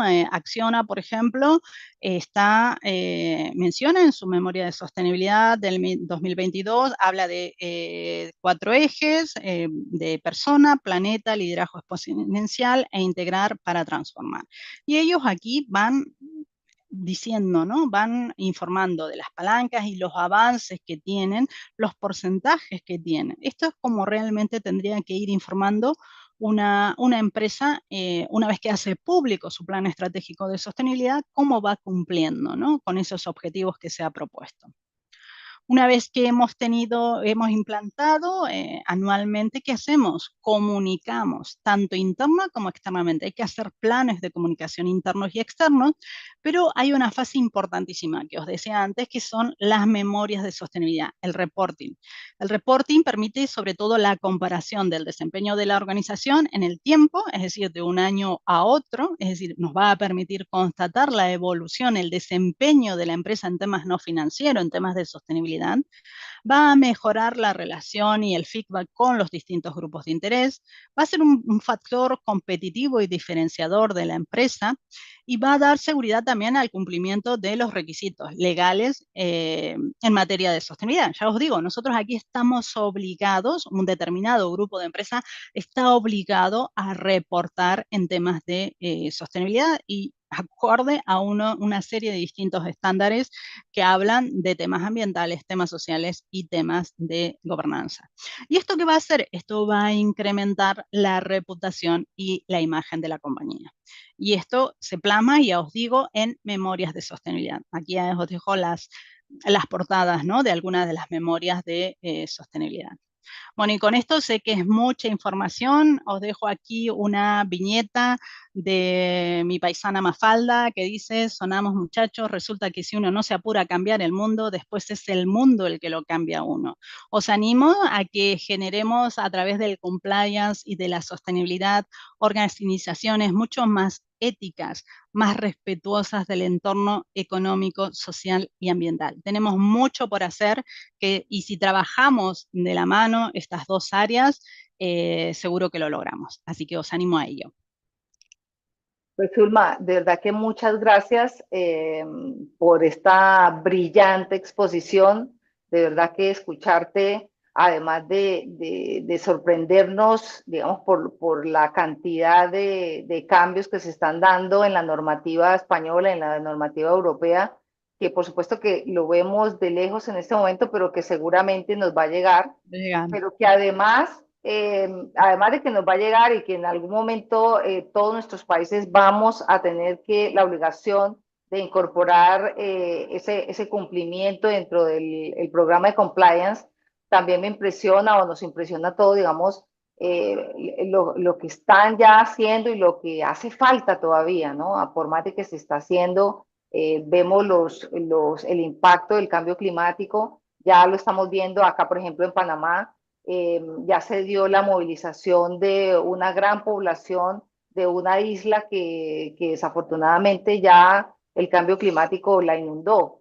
Y así sucesivamente vamos viendo todos los impactos de ese cambio climático y de cómo podemos aportar. Me gustó mucho el énfasis que hiciste en el Objetivo de Desarrollo Sostenible número 16, en el que definitivamente es transversal para el cumplimiento de los demás objetivos de desarrollo sostenible, así que muchas gracias. Ahora voy a entregarle la vocería al doctor Puyol, que también nos va a dar nos va a hablar de un tema importantísimo para todo el mundo del compliance en general. Gracias, Judy. Enhorabuena, Zulma. Vamos a hablar sobre digitalización, sobre todo sobre inteligencia artificial y sobre el tema de la sostenibilidad, ¿no? Lo primero que tenemos que tener en cuenta es que hay una enorme vinculación entre digitalización y sostenibilidad. Las tecnologías de la información y las comunicaciones han transformado de una manera profunda nuestra sociedad y han conformado un nuevo panorama en el que los ciudadanos han adquirido nuevos hábitos y nuevas expectativas en la utilización de todo tipo de servicios digitales. Todos somos conscientes que la digitalización ha llegado a nuestro ocio, que ha llegado en la relación con las empresas, que ha llegado también en el funcionamiento de las administraciones públicas. Bueno, en este contexto, tanto los ciudadanos como las empresas deben ser capaces de adaptarse de manera ágil a estas nuevas demandas de su entorno, que es un entorno absolutamente cambiante, como ha puesto de manifiesto Zulma, sin perjuicio de las garantías de seguridad, de proporcionar información y servicios digitales en cualquier momento y en cualquier lugar, y además por medio de diferentes canales, generando nuevas formas de relación con los ciudadanos, facilitando la generación de oportunidades y al mismo tiempo la realización de nuevas actividades negociales, innovando los bienes, los productos y los servicios que las empresas, por ejemplo, están en este momento incorporando al mercado. Aprovechando con ello, pues fundamentalmente estas oportunidades que están brindando estas nuevas tecnologías y que hace necesario conformar una empresa que necesariamente tiene que ser ágil, que tiene que ser eficaz y que tiene que además que tener un aprovechamiento óptimo de los recursos. Y si todo esto no fuera suficiente, queremos una empresa que además, mediante el uso de la tecnología, pues evidentemente sea mucho más cercana, fundamentalmente para que los servicios se adapten mejor a las necesidades reales de la sociedad y además, fundamentalmente, para crear una economía que sea mucho más competitiva y al mismo tiempo mucho más emprendedora. En alguna manera, se trata de que la empresa tiene que encontrarse comprometida consecuentemente con este tipo de valores y especialmente con esta transformación digital y las nuevas tecnologías que constituyen un motor del bienestar, un motor que tiene que ser considerado como fuente de innovación, como llave que tiene que propiciar el desarrollo económico y en este sentido juega un papel ciertamente absolutamente determinante la transformación digital. Y dentro de la transformación digital, yo creo que es importante recordar el papel que va a jugar a partir de ahora la inteligencia artificial. Todos hemos quedado impactados como consecuencia de la entrada, por ejemplo, en el año 2000 de Internet y porque era una fuente diferente de conocimiento, de actuación, era una institución tecnológica totalmente distinta. Bueno, pues yo creo que la inteligencia artificial va a cambiar nuestras vidas multiplicado por 5. Y es muy importante en esta valoración del impacto que tiene sobre la sostenibilidad la inteligencia artificial,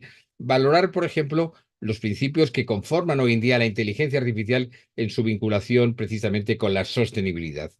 Lo primero que tenemos que tener en cuenta es que a medida que nos enfrentamos con la aplicación de la tecnología, estamos encontrando que se están produciendo evidentemente cambios climáticos, pérdidas de hábitats, estamos encontrando fundamentalmente desafíos crecientes que nos están cambiando la realidad. Y por tanto, tenemos que valorar la capacidad de la inteligencia artificial para transformar grandes datos genéticos en inteligencia accionable.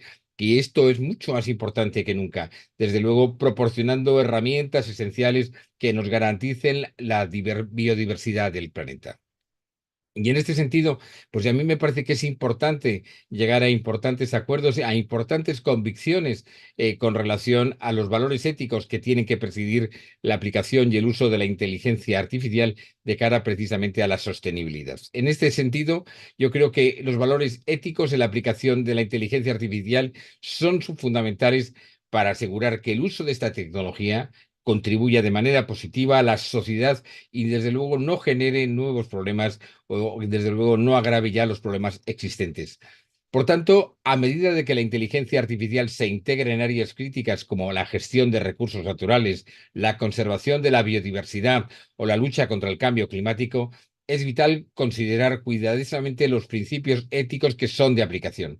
Y así tenemos que destacar una serie de valores, de principios que son fundamentales y que tienen que regir la utilización de esta herramienta, cualesquiera que sean los desarrollos que se lleven a cabo a través de la misma. Y lo primero que tenemos que hablar es de transparencia. La transparencia implica que los procesos y las decisiones impulsados a través de la inteligencia artificial deben ser comprensibles para los usuarios y las partes interesadas. Los usuarios tienen que saber, tienen derecho a conocer por qué razón se llega a una determinada conclusión mediante el uso de la inteligencia artificial. Que esa conclusión no sea una conclusión metida en una caja negra, que no sea oculta, que no sea absolutamente carente de transparencia. Es importante que en el contexto medioambiental, donde las decisiones pueden tener, desde luego, impactos muy significativos y, desde luego, muy duraderos en los ecosistemas y en las comunidades humanas, que la transparencia presida los procesos de las herramientas basadas en la inteligencia artificial. La transparencia facilita la confianza en la inteligencia artificial, especialmente cuando en el uso de la inteligencia artificial empleamos datos sensibles o datos críticos que se encuentran vinculados de una manera o de otra precisamente con el medio ambiente. Otro principio que yo creo que hay que referirse es al principio de la justicia y de la equidad. La aplicación de la inteligencia artificial debe buscar siempre la equidad y evitar, por ejemplo, perpetuar o exacerbar desigualdades existentes. En la gestión de los recursos naturales, por ejemplo, la inteligencia artificial debería ayudar a distribuir los beneficios de manera equitativa entre los diferentes grupos sociales y económicos y no favorecer a ciertos grupos en detrimento de otros. Esto incluye, por ejemplo, asegurar que las comunidades vulnerables y marginadas tengan voz en cómo se implementa y cómo se utiliza la inteligencia artificial en su entorno. Son elementos ciertamente importantes. Otro elemento también que tenemos que considerar por la trascendencia que tiene es el principio de responsabilidad. Los desarrolladores y los usuarios de inteligencia artificial en aplicaciones medioambientales deben ser responsables de las consecuencias de sus sistemas, de sus aplicaciones, de sus desarrollos. Esto incluye, por ejemplo, la obligación de corregir cualquier daño causado por operaciones defectuosas o por decisiones erróneas tomadas, por ejemplo, sobre la base de la inteligencia artificial. La responsabilidad también implica la implementación de mecanismos efectivos y eficientes de supervisión y evaluación, fundamentalmente para asegurar que los sistemas de inteligencia artificial funcionen como es debido y cumplan los objetivos de sostenibilidad establecidos en cada caso concreto y determinado. Otro valor también que tiene la categoría de principio es, en este caso, la sostenibilidad y valga la redundancia. La sostenibilidad en sí misma, sin lugar a dudas, es un valor ético cuando se aplica a la inteligencia artificial, significando que los desarrollos tecnológicos deben promover siempre un uso prudente y además eficiente de los recursos naturales y tener un impacto positivo en el medio ambiente. Las aplicaciones de inteligencia artificial deben diseñarse con el objetivo de minimizar la huella ecológica, incluyendo la eficiencia energética de los centros de datos y la minimización de los residuos de carácter electrónico. En este sentido, también debemos traer a colación otro principio que tiene gran trascendencia dentro del uso de herramientas basadas en la inteligencia artificial, y es el principio que hace referencia a la privacidad, que hace referencia a la protección de datos personales. La privacidad debe ser una consideración primordial, especialmente cuando la inteligencia artificial maneja datos, como ya dije anteriormente, datos sensibles relacionados, por ejemplo, con la ubicación y el seguimiento de especies o el monitoreo de cualquier clase de hábitat. Es esencial que los datos recopilados sean utilizados única y exclusivamente para los fines previstos y además siempre mediando el consentimiento adecuado e informado del titular de los datos, protegiendo la información contra el acceso y el uso no autorizado de los mismos. Finalmente, yo haría alusión también a otro principio que también es básico en este proceso, que es el principio de inclusión. La inclusión significa que los beneficios de la inteligencia artificial deben ser accesibles para todos y que diversas perspectivas deben ser consideradas en el desarrollo de las tecnologías de la inteligencia artificial en su relación con el medio ambiente. Esto incluye, por ejemplo, asegurar que las herramientas y los sistemas sean accesibles para personas de diferentes contextos culturales, económicos y educativos, y que los proyectos de inteligencia artificial no excluyan a las comunidades que podrían beneficiarse principalmente del uso de estas tecnologías. Por tanto, es importante integrar estos valores éticos en las aplicaciones de inteligencia artificial de cara a la sostenibilidad medioambiental, ya que no es solamente fundamental para evitar efectos negativos, sino también fundamentalmente, principalmente, para maximizar los beneficios de esta poderosa nueva tecnología. En este caso concreto, al adherirse a principios éticos sólidos, podemos garantizar que la inteligencia artificial sirva de manera eficaz, de manera eficiente, como una fuerza positiva en la lucha contra desafíos medioambientales de carácter holístico, de carácter global, y que además promueva, y esto es un elemento fundamental, un futuro que tiene que ser necesariamente más sostenible y al mismo tiempo más justo para todas las personas que viven sobre la faz de la Tierra.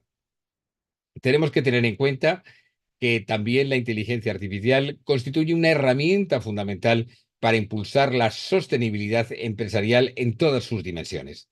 Por tanto, tenemos que valorar que esta herramienta, fundamentalmente si tiene una virtualidad, es que ofrece a las empresas la capacidad de operar de manera más eficiente y desde luego con un mayor compromiso ético y social. A continuación, yo creo que es importante examinar, aunque sea someramente, aquellos campos de la sostenibilidad donde la inteligencia artificial, desde luego, puede jugar un especial protagonismo. Y fundamentalmente tenemos que tener en cuenta que esta capacidad de operar más eficiente y con un mayor compromiso ético y social tiene una enorme trascendencia, tiene una enorme resonancia sobre muchísimos aspectos del desarrollo de cualquier tipo de actividad económica, cultural, social, incluso legal dentro del ámbito humano. En primer lugar, me gustaría, insisto, no tenemos mucho tiempo, voy a terminar en 15 minutos aproximadamente. Me gustaría hacer referencia a la eficiencia y a la reducción de residuos. Y en este caso, la inteligencia artificial puede analizar patrones de consumo de recursos dentro de las empresas para identificar ineficiencias y, desde luego, tener la posibilidad de sugerir mejoras operativas. Esto incluye, por ejemplo, la optimización del uso de la energía, del agua y también del uso de otros insumos que sean críticos, así como la minimización de recursos a través fundamentalmente de operaciones que estén basadas en la automatización de servicios y la mejora de los procesos de manufactura y también de logística. Estas optimizaciones no solo reducen los costes operativos, sino que también, desde luego, lo que es más importante, disminuyen el impacto ambiental de la empresa. En segundo lugar, creo que es importante hablar de la toma de decisiones basadas en datos. Estamos hablando fundamentalmente en datos personales. En este caso concreto, implementar la inteligencia artificial para el análisis de grandes volúmenes de datos permite a las empresas tomar decisiones, desde luego, mucho más informadas y, desde luego, mucho más basadas en evidencias, con lo cual convierte una información en meramente especulativa en una información absolutamente real. Esto incluye desde la selección de materiales sostenibles hasta inversiones en eficiencia energética y la implantación de políticas de responsabilidad social corporativa. La capacidad, por ejemplo, de predecir tendencias y evaluar el impacto de diferentes decisiones también puede guiar a las empresas hacia prácticas, desde luego, mucho más sostenibles y éticamente mucho más responsables. Otro elemento a considerar es, por ejemplo, la cadena de suministro sostenible. La inteligencia artificial puede transformar la gestión de la cadena de suministro al proporcionar una transparencia y una trazabilidad de los productos desde su origen hasta que llegan finalmente a ese consumidor final. Y todo esto es determinante para asegurar que los productos sean obtenidos y producidos de una manera ética, respetando los derechos laborales y minimizando, como vengo repitiendo, el impacto medioambiental. Además, debe valorarse la posibilidad de que la inteligencia artificial pueda ayudar a implementar y además a monitorear prácticas sostenibles a lo largo de toda la cadena de suministro. Otro elemento que me parece también trascendente en el uso de la inteligencia artificial, ya lo ha tocado Zulma lateralmente, pero creo que es importante reiterarlo, y es el compromiso y la comunicación con los stakeholders. La inteligencia artificial va a facilitar una mejor comunicación y, desde luego, un mayor compromiso con los socios de referencia, incluidos con clientes, empleados y, por ejemplo, también en lo que atañe a las comunidades locales. Y a través precisamente, por ejemplo, del análisis de datos, del aprendizaje automático, por ejemplo, las empresas pueden entender mejor las necesidades y preocupaciones de los grupos de interés que les afectan, adoptando sus estrategias de sostenibilidad para abordarlas no desde un punto de vista teórico, sino para abordarlos desde un punto de vista práctico y además efectivamente. Además, la inteligencia artificial puede ayudar a personalizar la comunicación y mejorar la experiencia del cliente, fortaleciendo la lealtad y la percepción de la marca.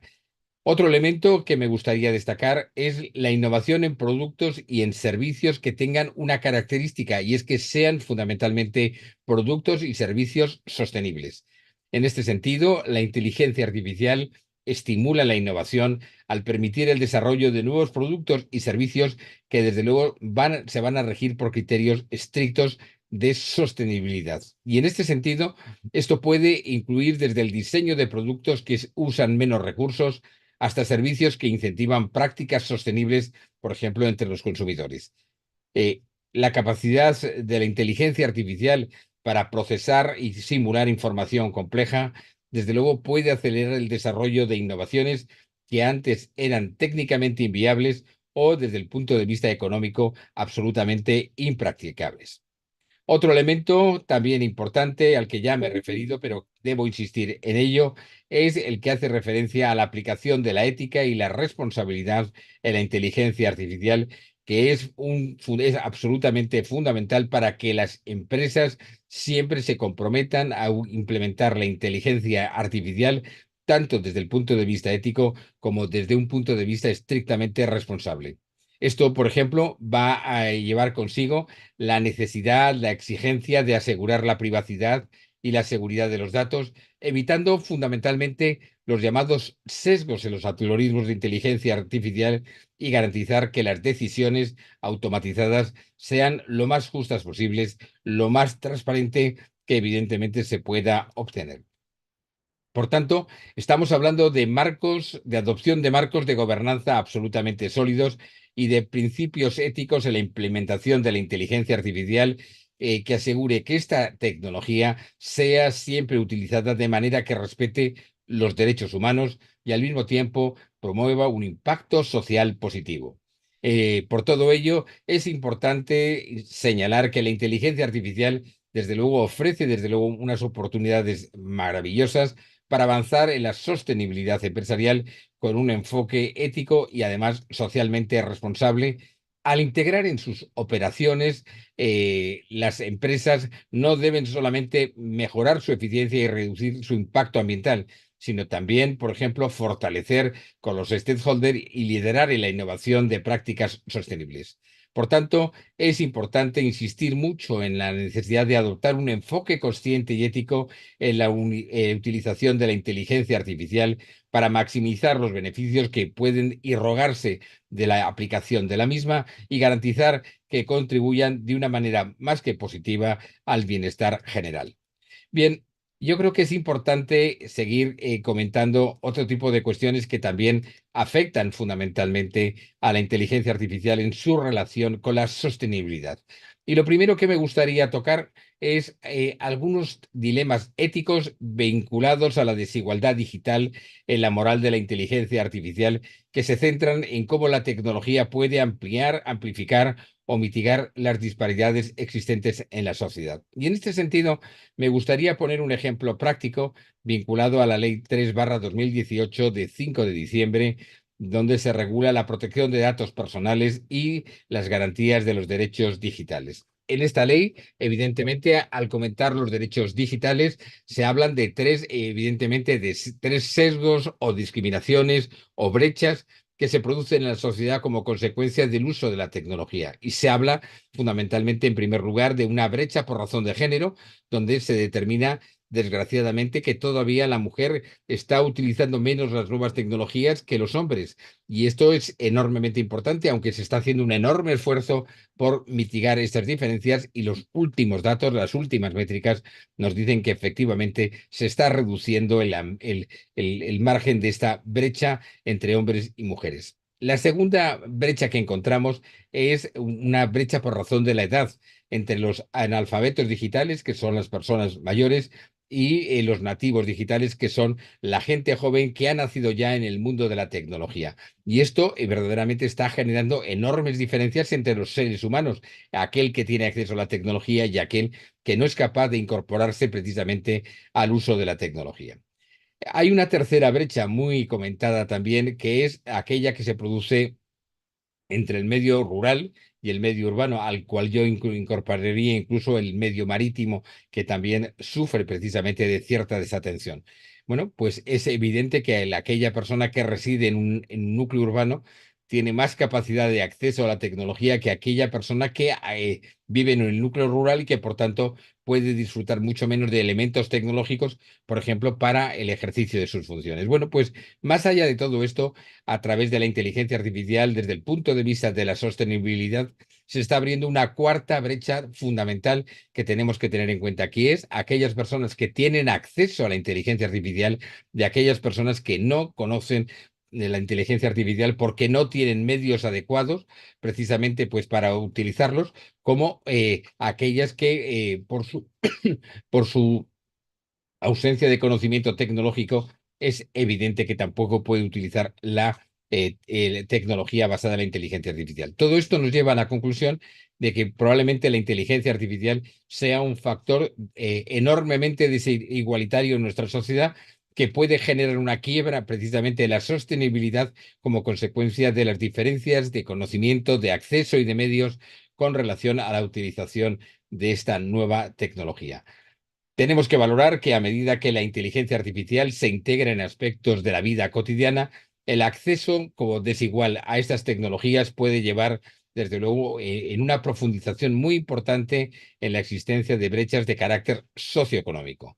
Este es un área crítica de preocupación desde el punto de vista ético, que requiere, desde luego, una reflexión detallada y medidas efectivas para garantizar una distribución que sea lo más equitativamente posible de los recursos tecnológicos.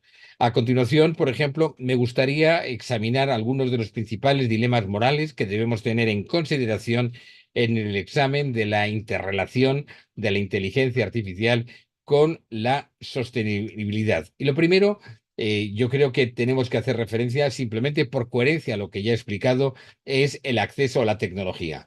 La primera capa de la desigualdad digital se refiere al acceso mismo a la propia tecnología materializada de la inteligencia artificial.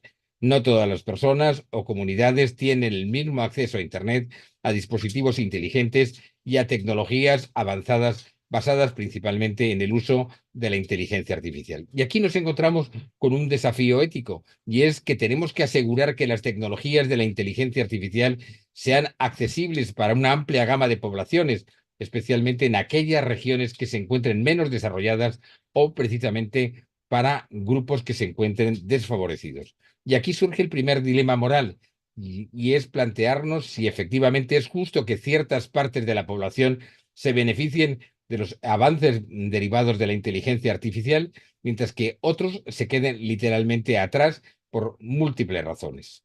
El segundo dilema es el que se basa precisamente en las habilidades y en la educación. La desigualdad en habilidades digitales es otro aspecto crítico. Incluso si se proporciona acceso tecnológico, si las habilidades necesarias para utilizar estas tecnologías de manera eficaz, las personas no pueden beneficiarse plenamente del uso de la inteligencia artificial. Y esto, evidentemente, nos lleva a otro desafío de carácter ético, y es si que tenemos necesariamente que proporcionar educación y capacitación suficiente que prepare a las personas para un mundo cada vez más digitalizado y dependiente de la inteligencia artificial. Y surge un dilema moral. ¿Cómo se puede garantizar de manera eficaz, de manera eficiente, que la educación en habilidades digitales y de la inteligencia artificial no se convierta de manera efectiva en un privilegio de unos pocos? Otro dilema ético que a mí me gustaría poner encima de la mesa son las implicaciones laborales, y es que la automatización y la inteligencia artificial pueden llevar de una manera poderosa a una disminución de ciertos tipos de empleos, lo que afecta desproporcionalmente a trabajadores, sobre todo a trabajadores con roles de baja cualificación, en este caso potenciando la desigualdad económica.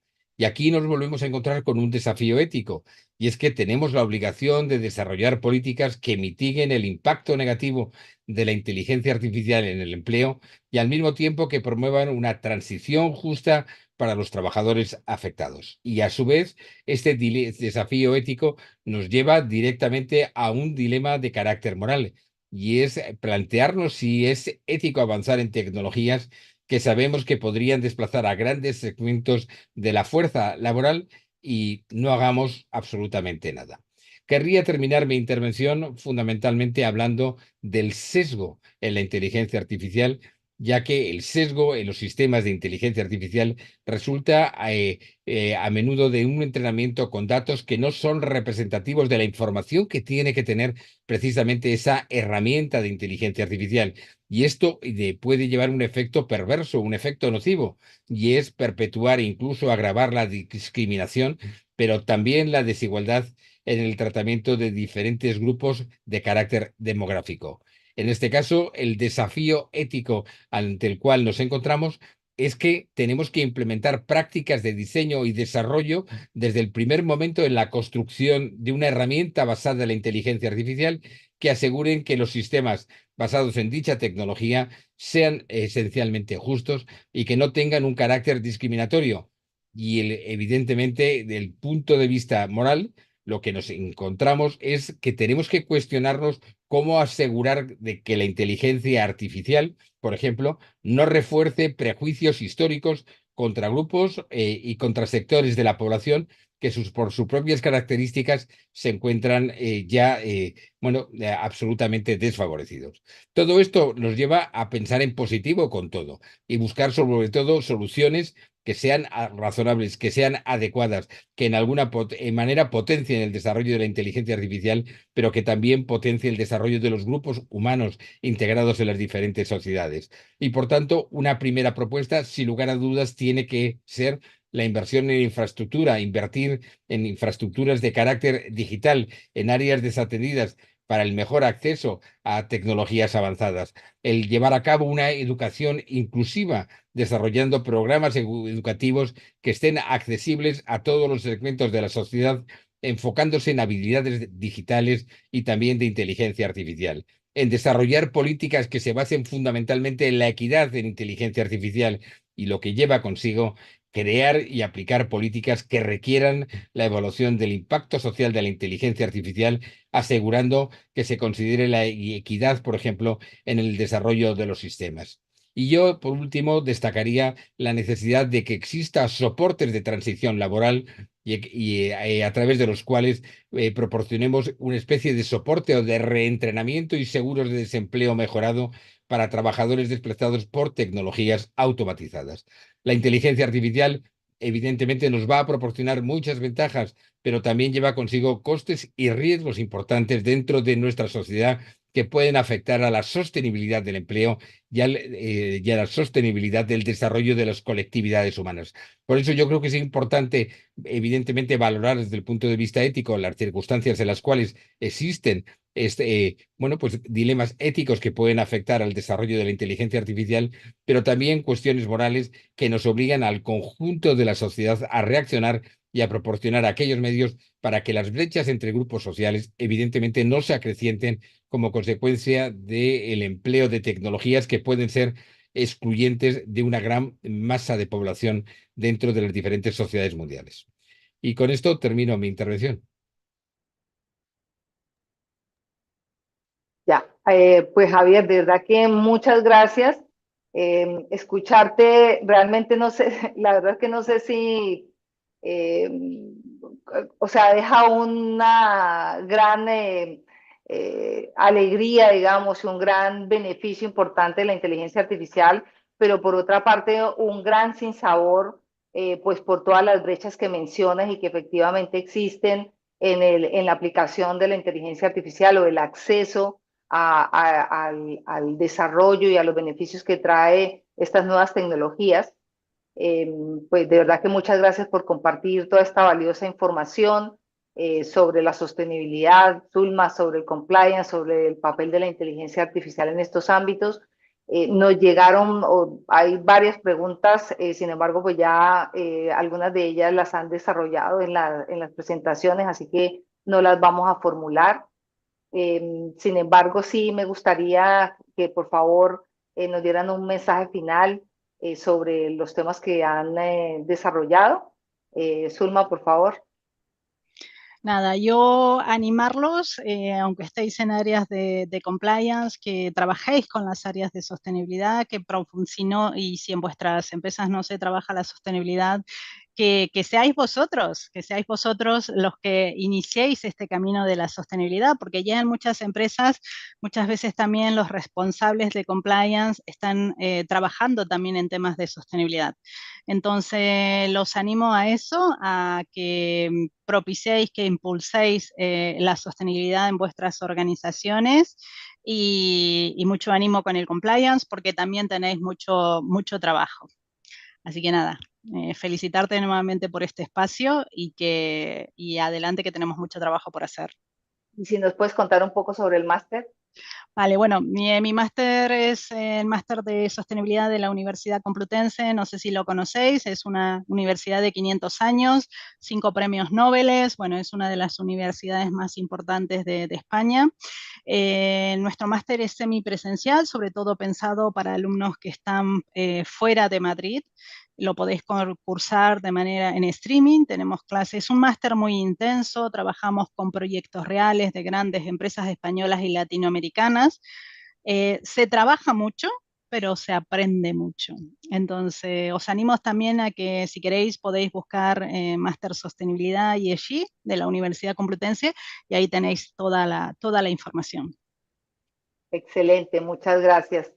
Y al doctor Puyol, pues no puedo dejar de preguntar algo sobre fútbol, teniendo en cuenta que pues hace parte del área de compliance de la Real Federación Española de Fútbol y pues en este momento además estamos en la Copa América, en la Eurocopa están ustedes y bueno, en estos tiempos de fútbol, así no seamos fanáticos, pues nos ponemos las camisetas de nuestros países, sudamos por ellas, sufrimos y también gozamos cuando tenemos buenos resultados. Y pues mi pregunta está dirigida específicamente, digamos que el fútbol en general, desde la FIFA, digamos, y ciertos equipos de fútbol han tenido varios problemas de compliance, han tenido varios problemas de corrupción y de otros tantos riesgos que ha generado varias noticias a nivel internacional. Y en ese sentido, pues nos gustaría conocer un poco cómo trabajan ustedes o cómo están generando nuevas iniciativas o cómo están generando valor o cómo están generando cambios específicamente en la implementación de ciertas prácticas de cumplimiento normativo para mitigar esos riesgos. Pues Judy, yo te contesto rápidamente. Yo creo evidentemente cuando hablamos del mundo fútbol, el mundo fútbol es un mundo que de por sí tiene una tendencia natural a generar situaciones extrañas y complicadas, probablemente por las pasiones que se manejan en el mismo, por el dinero que se mueve entre estadios, televisiones y circunstancias. Bueno, yo creo que evidentemente lo que tenemos que hablar es que creo que la mejor receta para solucionar para aplicar el compliance en el mundo del fútbol fundamentalmente es no establecer diferenciación alguna entre el mundo del fútbol y el resto de la sociedad, del resto de personas jurídicas dentro de la sociedad. Pensar que el mundo del fútbol, aunque mueva pasiones y aunque mueva tal cantidad de intereses, de dinero, etcétera, tiene unas características especiales, yo creo que es el comienzo del error.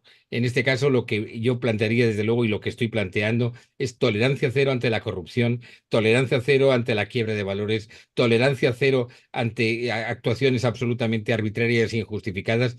Yo creo que las federaciones de fútbol, precisamente por la responsabilidad que tienen social, yo creo que es muy importante hablar, por ejemplo, del impacto que tiene el fútbol, por ejemplo, en los jóvenes y en los adolescentes. Yo creo que más que nunca exige un compromiso de todos los compliance officers vinculados con el mundo del fútbol, precisamente en el respeto de valores, en el respeto de la ética, precisamente para respetar las reglas del juego y entender que el mundo del fútbol no puede ser una excepción al mundo del compliance. Yo creo que es un llamamiento general de tolerancia cero ante prácticas que no puedan estar justificadas desde el punto de vista del modelo de compliance. Gracias, doctor Puyol. Pues bien, el tiempo ha corrido. Muchas gracias por sus presentaciones, por el conocimiento que nos han entregado hoy en día. Por supuesto que está en su casa y van a ser bienvenidos todas las veces que tengan tiempo realmente en sus apretadas agendas a acompañarnos. A todos, pues los invito y los invitamos en general a que sigamos explorando y aprovechando esta revolución de la sostenibilidad y de la inteligencia artificial para que nuestras empresas pues sean más éticas, más transparentes, para que estén más comprometidas principalmente con el bienestar del planeta y de la sociedad. Muchas gracias por participar de este evento, los esperamos para el próximo y seguimos generando cultura de compliance. Muchas gracias a todos por su participación y por su apoyo. Gracias, doctor Puyol. Gracias, Zulma. Un Gracias a ti abrazo Gracias a ti, hasta España. Judith. y enhorabuena a Vive Compliance por sus iniciativas.